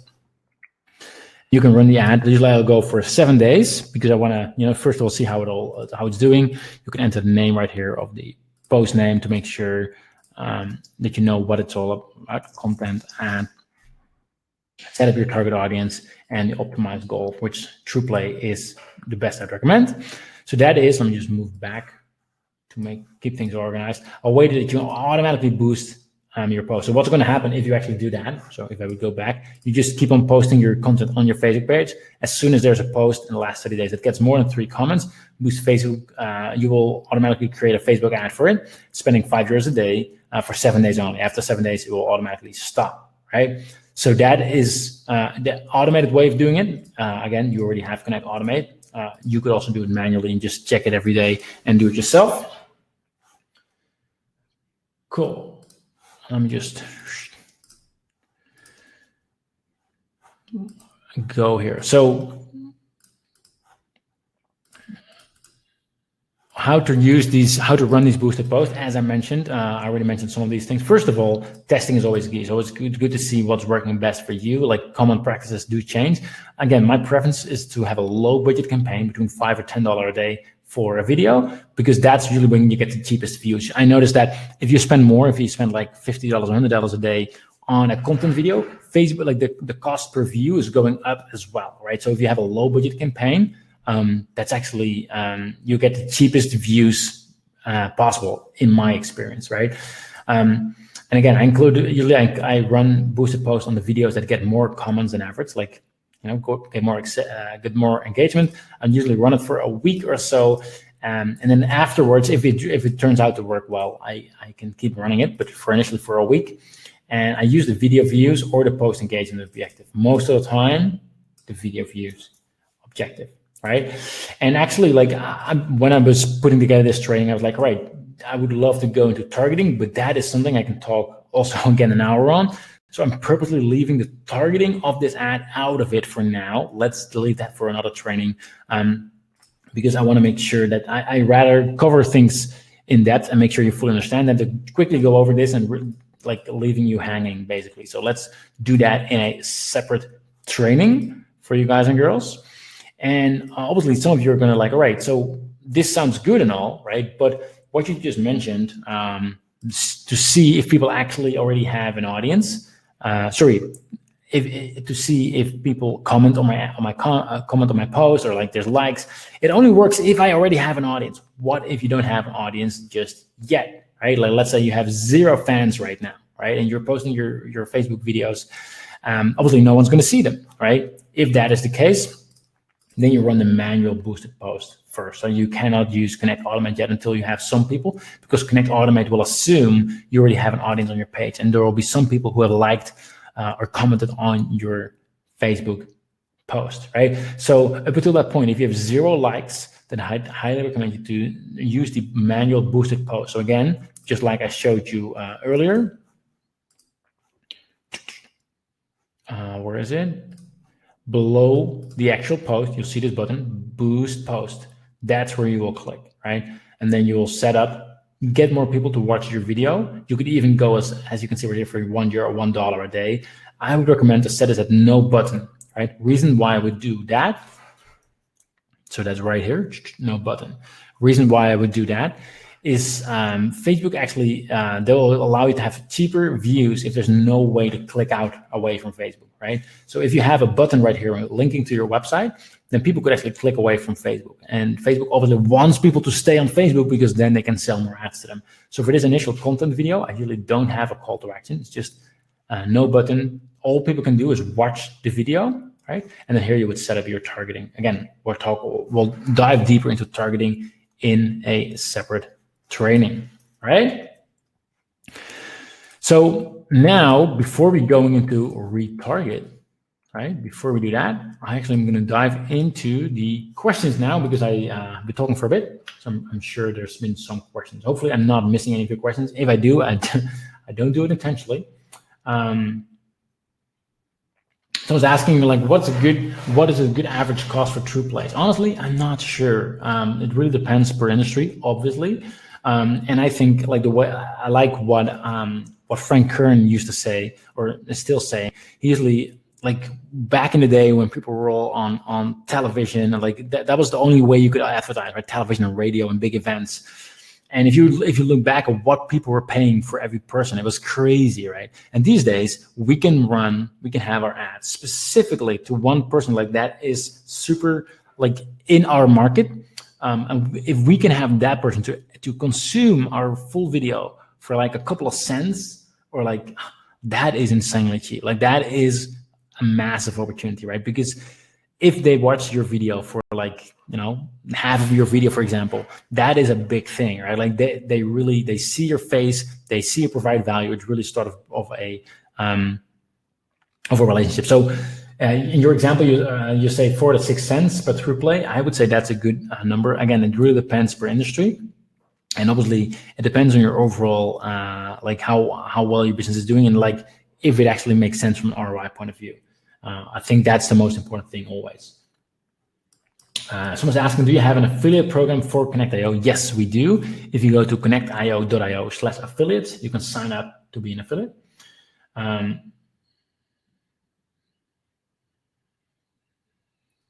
Let's see, any other questions to them? What is the best way to run ads for your email list? Should we have a different video for those who did not open the email and different video for those who did open the email?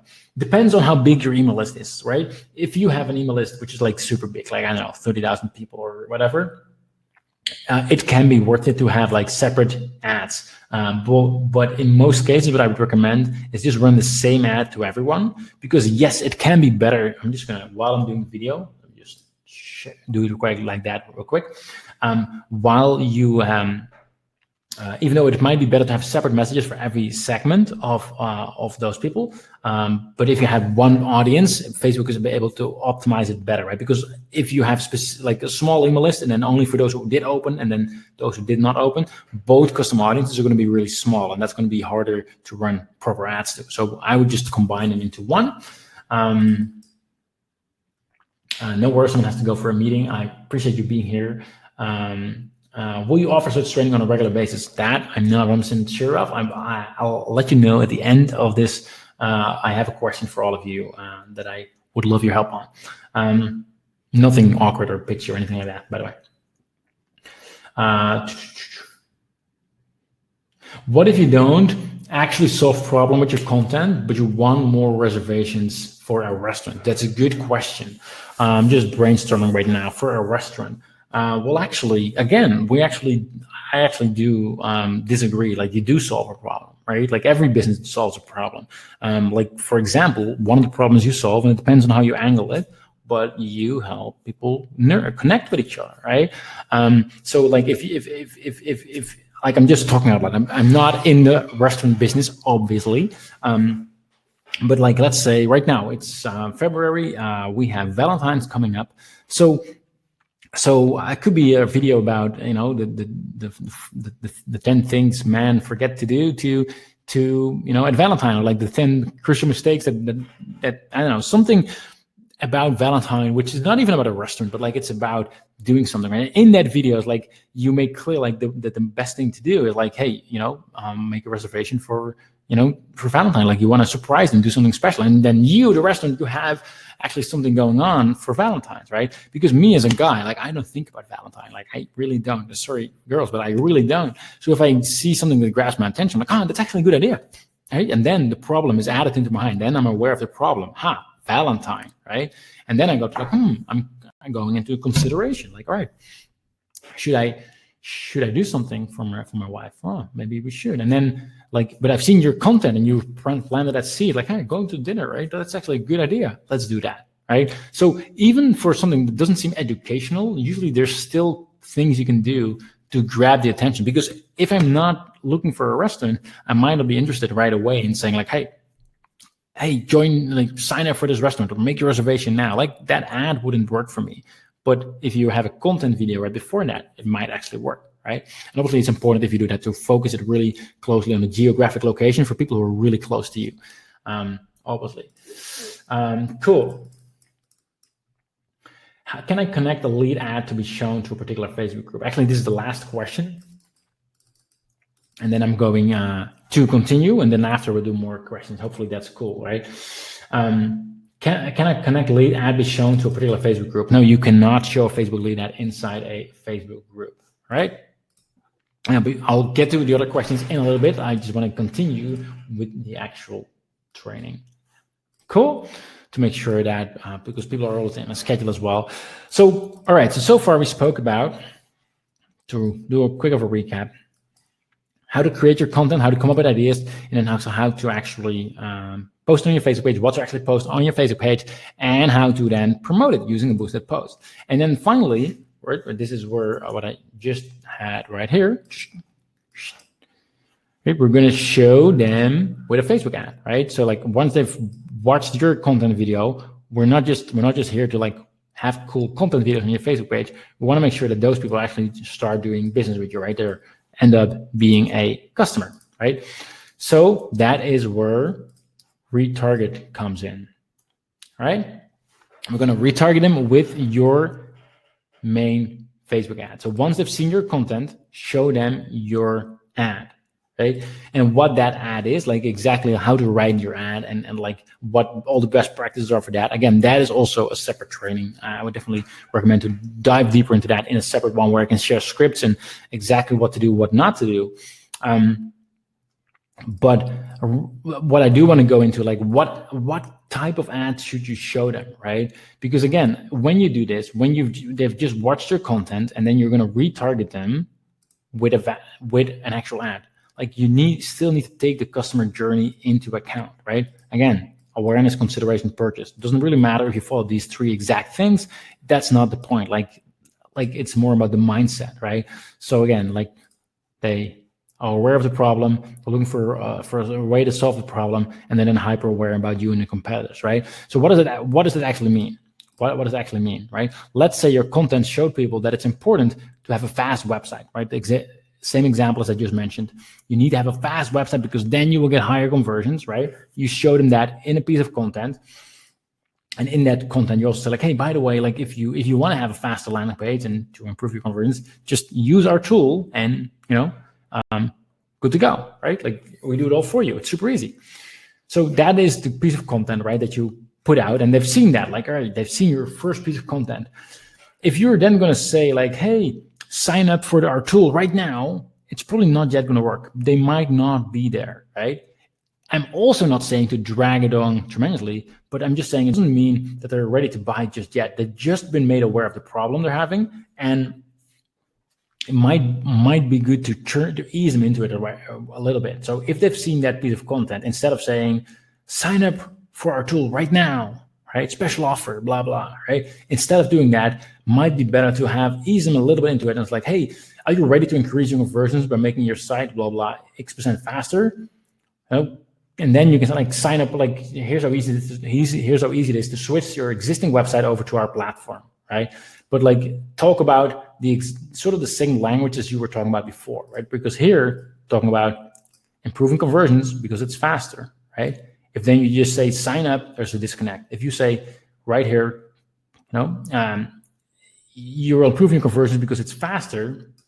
And then the follow-up ad is like, hey, do you want to increase your conversions by making your site faster? It's super easy. Like you can have it set up in like 2 minutes. It's super, like, sign up here, boom, boom, boom, right? But then there's a connect between the initial ad and the follow-up ad. That's just something that's always good to take into account as well. And what I also want to add to that is, like, I did not mean that you should have one follow-up ad for every piece of content. Like, every piece of content you're going to create in the future, right? You're going to create multiple pieces of content. What you're going to do, if anyone watches any of those pieces of content, right, they're all going to see that particular ad, right? You want to go for a simple method that scales. So don't go for like different ads every single time. This is like a general message that gets people into your business. And again, let's dive into that in a separate training. But to give you an example, what I, for example, do is, you've probably seen the ad as well. I actually run an ad into a training for Connect Explore. So what I do is, if anyone watches these kind of videos, right, they then see my ad, and from the ad, oops, where is my drawer? I'm actually still sending them over to an opt-in page, like enter your name and email address, and then there is a video. You guys and girls may have actually seen it, where they can also make a purchase, right? So now the experience is like, all right, so watch a video right here. Sorry for the messy drawings. If they watch the video, they're going to watch the main ad, right? And then they can click on opt in and then hopefully become a customer, right? If they want to. Point is, this ad is the main ad that just fuels your business, basically. And in this case, this is an ad that I'm running for Connect Explore, but obviously it depends on what your product or service is about. Now, even if you have that ad, one good important thing to know, like, who should you actually target, right? Because we've been talking about these content videos, but there's different options, right, that we have, because Facebook gives you the options to target people who watch it for 3 seconds, 10 seconds, 25, 50, 75, and 95, which means that as soon as someone has watched your content video for example, 3 seconds, you can show an ad to those people.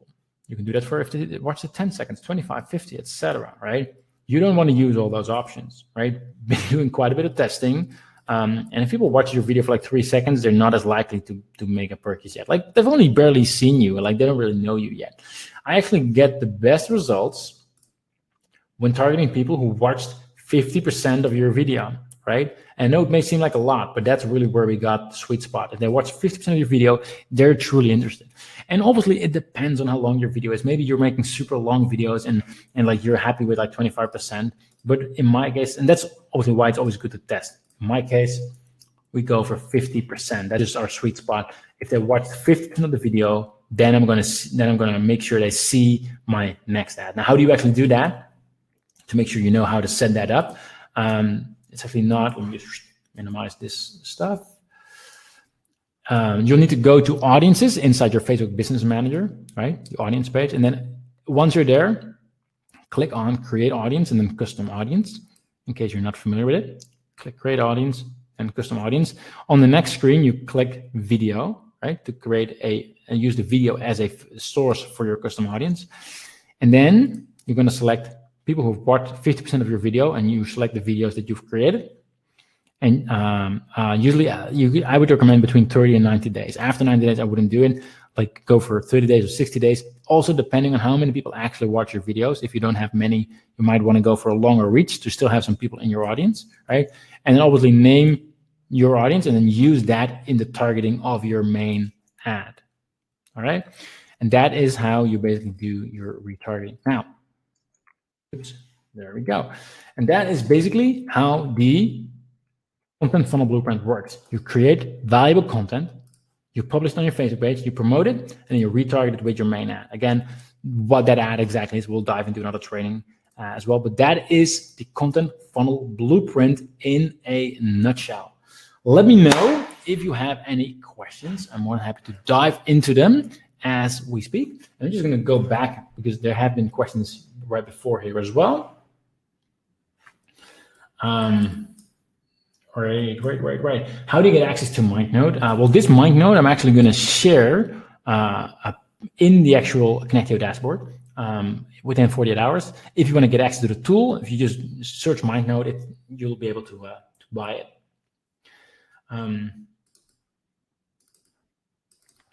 What if you want to make? I'm actually gonna. What if you want to make your? Let me just. I always like to have a whiteboard as well, so I'm just gonna. Oops, where is my pen? Always forget my pen. Sorry for that. That's the thing again about doing things live. My Apple Pen is not working, so now it is. It should be working. Cool. Just gonna maximize this. So you should be seeing my. Oh, why is this not working? Sorry for that. I always like to just sketch things out, so I'm just gonna share my iPad while we're talking. Does it work? Yeah, it works. Cool. All right, question. What if you want to make sure your product? What if you want to make the product the benefits? Sorry. What if you want to make the product benefits the main feature and not yourself? Well, you don't have to make yourself the main feature. You're only using it as the communication. Let's say I would say if I buy a Tesla, I'm not buying it because of Elon Musk is in that car. He's going to drive it for me. He's just a communicator, and he's just a guy who people connect with from a human to human, right? Same with Richard Branson. Like I don't expect him to be on the flight if I book with Virgin Atlantic, but he's the communicator. So it's not about you. It's still about the product and about the features that your product has. And you're just the person to connect with an audience, right? And that's the way I see it. And if you really want to, you could also get someone else to do it, I would say. But personally, I believe that it works way better if the actual owner of the company does that, because no one is more connected, more invested in your business than you are.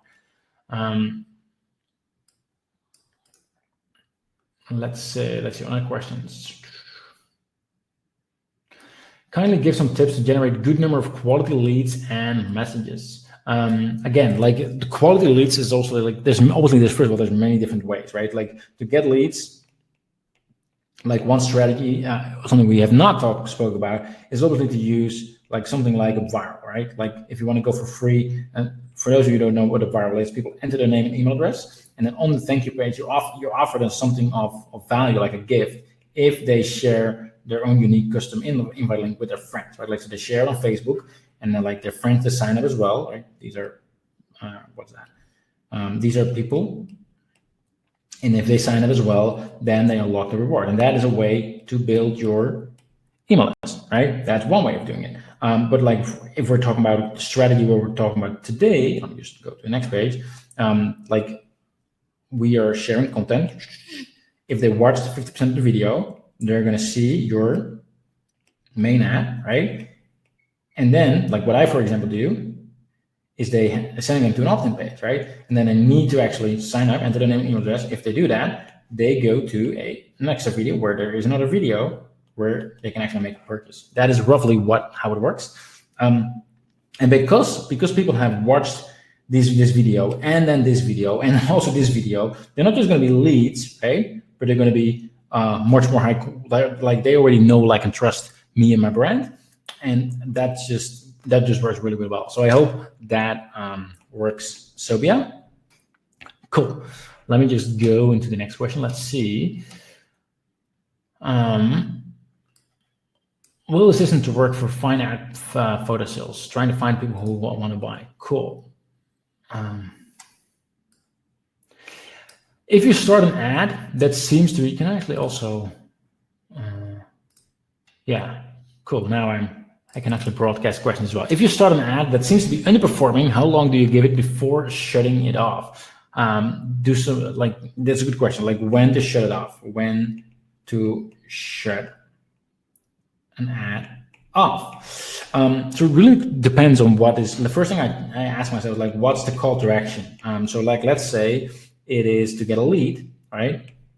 And let's say the average, then like, let's say it's a lead, and on my account history, I'll know like the average could be, for example, $5 per lead. Like I'm comfortable spending that, right? So then I know that if a certain ad, I spend like $25 and I have like 0 leads, that is pretty much where's my red? That is pretty much not good, right? So the point is, it depends on what numbers you already have. Like if I were to try to get someone to make a purchase, right? Like it's for purchase, and I on average spend $200 per purchase, and then after spending $200 spent. After spending $25, 0 sales. Right? There's no way I know that it's not working, right? I still keep that running because I don't know yet, right? So it really depends on what your call to action is, like on what metrics you already have in place. Usually once you start running more ads, you'll have a better sense of like what's working, what's not, and it will become very clear. For example, you'll be able to see like, hey, most of your ads, they get a 4% click-through rate, right? And all of a sudden you launch a new ad that gets 1% click-through rate. I'm like, holy crap, like that's not good. So we delete it, right? So point is, initially it's a bit harder, right? Because initially you start with a blank slate and you have no clue what's going to work, right? So initially it's a bit of guessing. And sometimes if you're brand new in industry, it helps to, like, if you don't have any stats in your business, it helps to talk to other people in your market. Like I've done that when I started Facebook ads. I just spoke to other people like, hey, what do you pay per lead? Like how much do you actually are happy to spend on that? And that gave me a ballpark figure to actually aim for, right? Hopefully that answers your question. Raymond said, like, don't forget to drink something. Yeah, I totally forgot to get my glass filled up before, so I'm definitely thirsty. But hey, here to help out. And actually, before I continue with the next questions, there's something I really want you guys to do, if you're okay with that, because obviously I'm doing this training, but I would love to get your feedback as well to see how I can improve these kind of trainings as well. So I'm just going to share the link right now. Let me just copy paste it in the actual chat.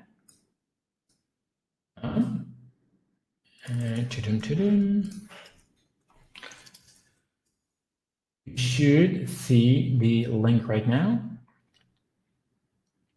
I would really appreciate if afterwards you'd be willing to go to that link and let me know what you thought of this training, so I can also help and improve. I'd really appreciate that. Let me just continue with the questions. Someone's asking, is that 50% and over? Yes, that is 50% and over. Cool.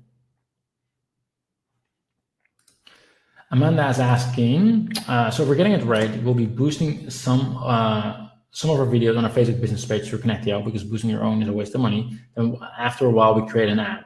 Again, a video that target the same people we boosted the post. Yes, exactly. Obviously, just to let you know, if you can definitely also boost it on your own. I'm not saying it's a waste of money, right? You can definitely do that as well. I would say it's a waste of time though, but you can also do it manually as well, as long as you mainly do it on the videos that get engagement, right? So that's very important. Hopefully I'm not missing any questions. I'm just going through the questions right now. There's no link. My apologies. Let me just. Now there should be a link. Thank you for making me know about that. Appreciate it. Appreciate it. Now there is a link.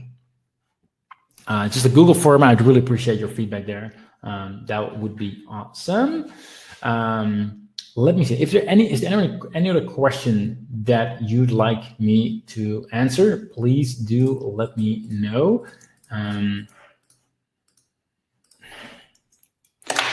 Just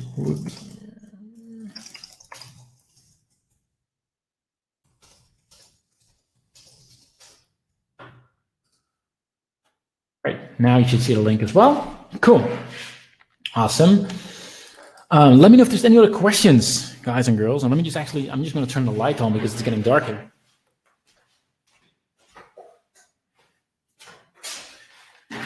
It's in the Netherlands. It's still light outside-ish, but it's getting dark in here. I have tons of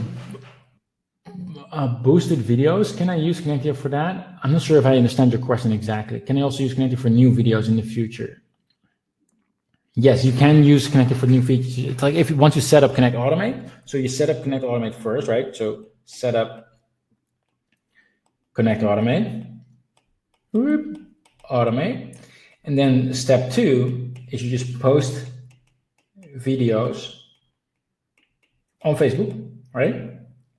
And then Connect Automate will automatically take care of that. So if any of those videos will get more engagement, it will automatically do that, right? Like it will automatically start working and turn it into an ad.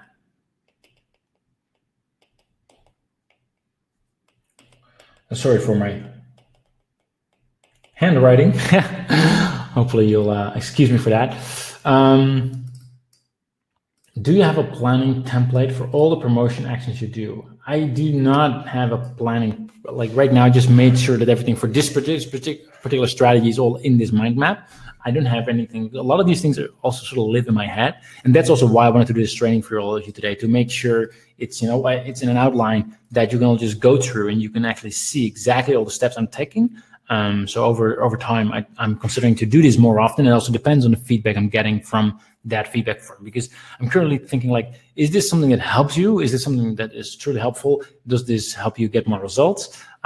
Because that's really what I'm after. So right now it's an experiment to see like, is this something like I should be doing more often for all of our Connect Suite customers or not? And that's also why I'm asking you that, why I'm sending out that survey as well, which I really appreciate. I'm just go back to the questions. Can we run Amazon FBA products on FBA and how? Honestly, I'm the worst person to ask that. I have never sold anything on Amazon, so I'm not sure how well that works. Like I've seen people do it, but I'm not up to date about that myself.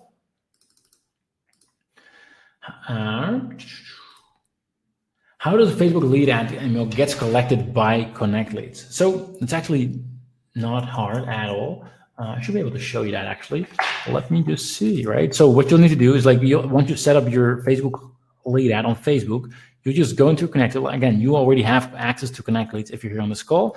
And you just go to create lead form, right? And then you just connect your Facebook page. It's going to loading all the pages. You just select your whatever page you want to use, right? Let's say this one, or this one doesn't have any. Where is my We'll go to cry page. There we go. Right, it starts loading all the lead forms. Again, there will be a lot, so it'll take a while. I would select the lead form that I want to use, right? Continue. And then I would select it, connect it to my autoresponder that you have set up in your account. And we integrate with pretty much all autoresponders. Select your list. Right now, this is not an actual, this is a test campaign, I believe. So, boom, select the list, you can add the tags. You can make sure that all the names are going to the right place. If you're asking any other questions, and you just go through the setup, and from that point onwards, automatically every single time when there's a new lead, right, it automatically synchronizes. And we actually do it in two ways. So sync Facebook lead ads, right? So what we have is like one is the instant ad. So and this will be like 99% of all leads will immediately be added to your email list, right? But let's say Facebook has an issue or there's a glitch or technical error or whatever. We have a backup service. It's already doing that automatically every 12 hours to check all the leads that are inside, that have been coming on, that have opted into your list. And like if any of these have been missed initially, they'll still be added to your email list. And actually what's cool is we do that on two sides, right? So we get, this is the Facebook, this is Connect Leads, and this is your autoresponder. So basically how it works, right? So from Facebook, someone clicks on the lead, boom, we collect it, right? Boom. And we have a backup service here so that even if this there's a glitch here, like 12 hours later, it's still being added, right? And then from Connect Leads, we send it over straight to your autoresponder. But what if on your autoresponder side, there's something going wrong, like there's an issue or whatever, right? Like we actually listen to their API, and like if there's an error, like an error, then we actually try it. Like so we try it first, we send the email. If there's an issue, we get that back. We keep trying every hour or so. So even if there's a glitch here, it will still work. And that way we always make sure that all the leads going from Facebook into your autoresponder immediately, and but also securely as well. So that's just a bit of a technical background of how the tool works. Sorry for being a nerd here. When I make an ad to capture leads by providing free content, should I target link clicks or landing page views? Good question. So let's say, right? So I'm assuming you have an ad on Facebook and they go to your landing page, right? Like it's different. If you have a lead ad, then it should be optimized for leads. But if they go to your landing page, so this is, they go from Facebook into the name and email address, I would actually optimize for conversions. And for a conversion, should be people who actually opted in their email list, right? Not a purchase, but like people who opted into their email list, so that Facebook can start optimizing for people who are most likely to opt in to a page that you have, right? And you'll need to have at least 50 conversions a week, give or take. But once you have that, it's definitely worth it to optimize for conversions. Up until that point, landing page views is actually better. Link, like it actually depends. I would actually test it out. I couldn't, but like conversions, I would definitely be my recommendation, Mikael. Hopefully that helps. Can I leverage your tools to promote fine art sales, acquire people who would want to buy? Yes, of course. Like, let me know. There's no way why you couldn't use it for that particular business. Sobia is asking tips for dentistry and coaches business, please. Good question. I have no experience whatsoever with that market. So I'm not sure what are you're trying to reach dentists, I'm assuming. So then again, it starts out with like understanding your customer, right? What problems do they have? That's something that I would really like. What problems that you have? Ideally, those are the ones that you actually solve, right? So I would start with that. Because even those dentists that you're trying to reach, they will have some kind of an issue or some kind of problem that if you grab their attention, they will watch your video on Facebook, right? Because even the dentist, they're on Facebook as well, right? So I think that's actually a good example of a market that would work well with this, because they're not going to be on Facebook and all of a sudden like buy your product, right? But they might actually, you might be able to grab their attention and build a relationship that way, right? But again, I don't know who your customers, I don't know what their problems are, right? And that's really why I recommend you to make a list. If you weren't here earlier in this video, I would recommend to watch the replay later, to really list out, like really try to understand what kind of problems they have and what they think, right? What is a good place to learn how to get better at Facebook ads besides Connectio? It's a good question. Obviously, right here. That's the only place. No. What's a good place? There's some good Facebook groups as well. If you Google, like if you obviously the Facebook group from Connectio, obviously, but if you go to Facebook and you search for Facebook ads, you'll find some groups. And it doesn't really, like, it's not always good stuff in there, but like every once in a while, there's like a nugget being posted or someone like, hey, this works really well. It's just good to keep an eye out on that, and it's actually free, which is cool. How much is Connectio after the 14-day trial for all the tools? After the 14-day trial, for those who got the trial, it's $97 per month for all the tools. And then you get, like I said before, you get all the tools. So you get Connect Leads, you get Connect or Target, you get Connect Automate, you get Connect Audience, or this Automate. I'm just making it in letters because otherwise, and obviously Connect Explore as well. Otherwise, it will take too long. So all these tools you get for a total of only $97 a month. Hopefully that answers your question.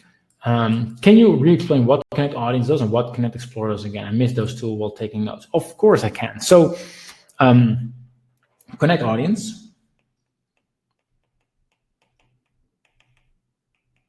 So, you know, on Facebook, there's something called, I'm not sure if am I logged in? It's somewhere else. On Facebook, there's something called custom audiences, right? And that is basically an audience that you can target, like a custom group of people, like a group of people that you can show your ads to, right? And the way this works on Facebook normally, like even before Connect Audience, right? You could upload a CSV file with email addresses, for example, of your customers, right? And then that will be a custom audience. And then you can show ads to those people. But the problem is, like, if, for example, you upload a CSV of all your customers, right? Today, you'll have maybe X amount of people. Like you have 500 people on your customer list, but then tomorrow you have 505, and then 510, and whatever. Right? Every single time you need to add more. You need to re-upload the new CSV, and you need to go into your autoresponder, download it, and upload it to Facebook. Right? What Connect Audience does is we actually like your autoresponder. This is your autoresponder. This is where you have your emails, right? People who are on your email list. And then here is Connect Audience, and then here is Facebook. So what we do is automatically you can just create a custom audience, and we then load all the email addresses that you want to use and create a Facebook custom audience for it, right? So like, and every day we just update that, boom, boom. So every day it's actually uploaded. And besides just getting your full customer list, what you can also do is, for example, depending on which autoresponder you use, is for example, let's say you just send out an email. Actually, I should be able to. Should I be able to show you that? I should be able to show you that. Let me just go back. Retarget an email list, create a custom audience. So best to just show you probably, right? So I would just going to create a test audience. So I'm going to create a new audience, and I'm going to use ActiveCampaign. And again, so what this is going to do is actually, you can just, for an email list that's on your autoresponder, create a custom audience, right? But instead of just having your full list, you can also say things like, well, I want people who are subscribed to a certain list, or I want people who have opened a certain message, right? Or people who click the link, or people who receive it. Like, as you see, like you can just go in depth and just build a list of people that you want to reach, right? Like people who are on 2 email lists, right? People who are unsubscribed on this email list and this other email list. So I can see the overlap, and then just boom, create an audience. And every single day it will be updated. So that is what Connect Audience does. Hopefully that makes sense. And what that means in practice is that, let's say you have an email campaign, and you send out, and there's a case study on our site as well, where I did like a promotion, sent out a promotion, right? And then while people were receiving like that whole week, they got multiple emails, right, in their email inbox, right? And at the same time, when they were on Facebook, they also got, during the same time, a Facebook ad as well. And I've done a case study, a split test, where I actually tested out what the impact of this is. And we got 50% more profits if they actually saw a Facebook ad during that same week as well, which is really, really cool. So hopefully that answers that question. What CRMs does Connect Leads work with? A lot, actually. I should be able to show you that.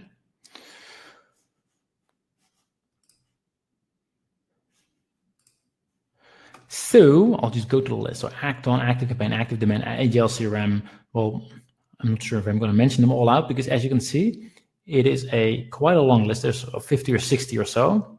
Also, if you have an HTML form, you can just do that. So even if yours is not on the list, you can do that as well. But as you can see, got quite an extensive list right here. Hopefully that explains it. What does the inner circle offer? Someone's asking that. What does the inner circle? What is the inner circle? The inner circle is so far my code name for these kind of trainings. So like I said, right now I'm doing one of these trainings. I wanted to see like how well all you guys and girls are enjoying it. And that's how I sort of call it, because I like what I'm doing right here is in the training is just showing you what's working for me. So in a way, I'm letting you into my inner circle, like showing you what's working. So I was preparing this training, and I was like, what do I call it? So I call it the inner circle, but that's actually part of Connect Suite. So if you have access to Connect Suite, that's why you are getting this training, right? This is not for customers. This is not for non-customers. It's not for the public. This is just for people who are a member of Connect Suite.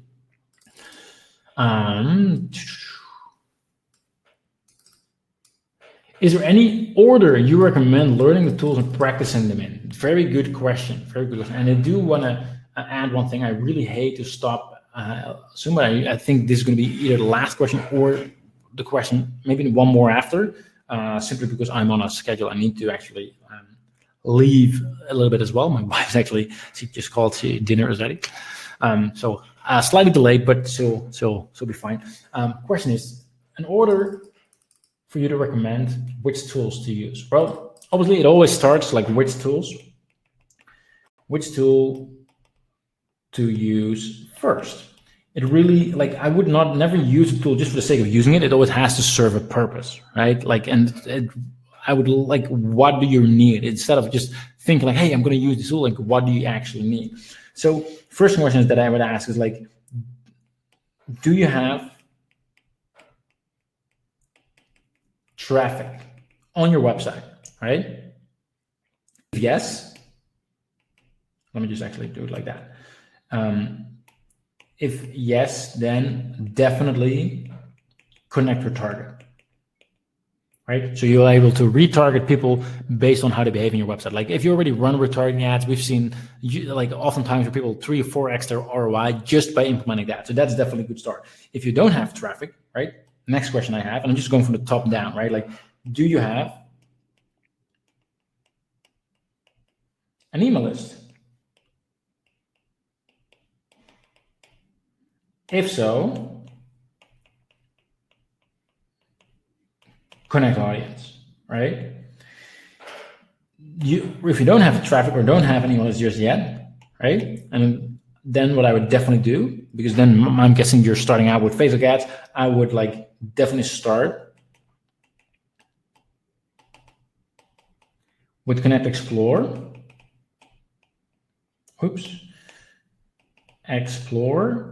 And someone just asked what that is. That is for audience research. So like finding interest to target, right? Like if you don't have an audience just yet, or you don't know who to target, Connect Explore will help you find more audiences, better audiences to actually target. So that's definitely something I recommend.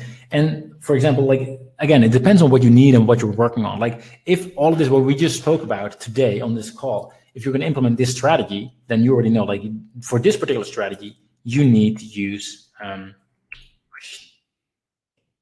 Connect Automate, right? Like you don't need, but like I recommend you to use Connect Automate, right? If you're using Facebook lead ads, if you want to build get leads into your email list, then obviously Connect Leads. So obviously this is a lot, and my real point is I would not just go in and like, oh, I want to use all the tools, because that would not be I would not recommend that. Like I would look at like what stage am I at? Like if you already have traffic, definitely connect with target. If you already have an email list, definitely connect audience. But if you're just starting out with Facebook ads, then and you're not sure who to target with your ads, I would definitely start with Connect Explore. If you're tempted to go, if you're already doing content marketing or you want to go for the content model I just spoke about, Connect Automate, right? But definitely don't try to take in everything. Just do one thing at any given time. Let's see. So what's the main difference between Connect or Target and doing it inside Facebook Manager? So inside Facebook Manager, you actually are slightly limited to the options that you have. So with Connect or Target, what you can do I have that here? You can retarget people in a much more specific way, right? So what we actually do is you need to install your pixel to your website first, your Connectio Power Pixel. And what we're going to do, so that will be step one. Let me just read. So connect retarget. Connect retarget. So step one is add the Power Pixel to your site, right? So what that's going to do is like you have a website, right? And from that point onwards, and this is Facebook. This is your site. This is Facebook. Then every single time someone visits your website, right, we're going to send information about the person to Facebook. This is all part of GDPR. There's nothing privacy, and we don't actually get the data at all. We just let Facebook know, like, hey, this person actually scrolled down to a certain percent, for example, or they did a certain action, right? And after that, you'll be able to do things like this. Like you can say, like, hey, I want to target people who spend at least 60 seconds on a certain page, or for example, who have the browser language on a certain language, or like let's say who actually came from a certain website, or who scrolled down. This one is my favorite. We get really good ROI on that. Like if someone scroll down for 50%, because like if they scroll down for 50% of your page, they're interested, right? They're way more interested than compared to someone who's, who just looks at your page and just really takes off. But if you run ads on Facebook using the normal retargeting ads, your ads will show to everyone, right? And this way you will only show to people who are genuinely actually interested. So that's the biggest difference between Connect or Target and doing it from your Facebook Ads Manager. All right. My voice is pretty much gone. Whew. I want to say one more thing, and that is thank you for being here, because I really had an awesome time sharing this knowledge with you. Like I said, sometimes say like I'm a bit of a Facebook ads nerd. I can't help it, and I just really appreciate you all being here, showing up, hopefully taking notes, and hopefully implementing it as well. And just as a reminder, before I shut off, like I would really appreciate it if you could leave your feedback on that survey. It would help me a lot.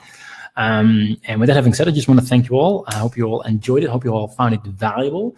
Again, this is because you're part of Connectio. This is what being a customer is. I just really appreciate you having as a customer. I mean, like it's easy to say that, but like I just really appreciate it. Like it's hard to express how much I appreciate it, but like there's so many tools out there, there's so many businesses, and you are spending time here with me, and like I do appreciate it. That's what I wanted to say. So yeah, that's it. I'm gonna head for dinner now, or right after I got a squash match to go for. Hopefully I'll win. Hopefully you will all have an amazing time. I saw people are all over the world, so wherever you are, morning, afternoon, evening, have an awesome day. And yeah, let me know in the feedback form what you thought, how I can improve as well. And with that having said, I want to see you all next time. Cheers.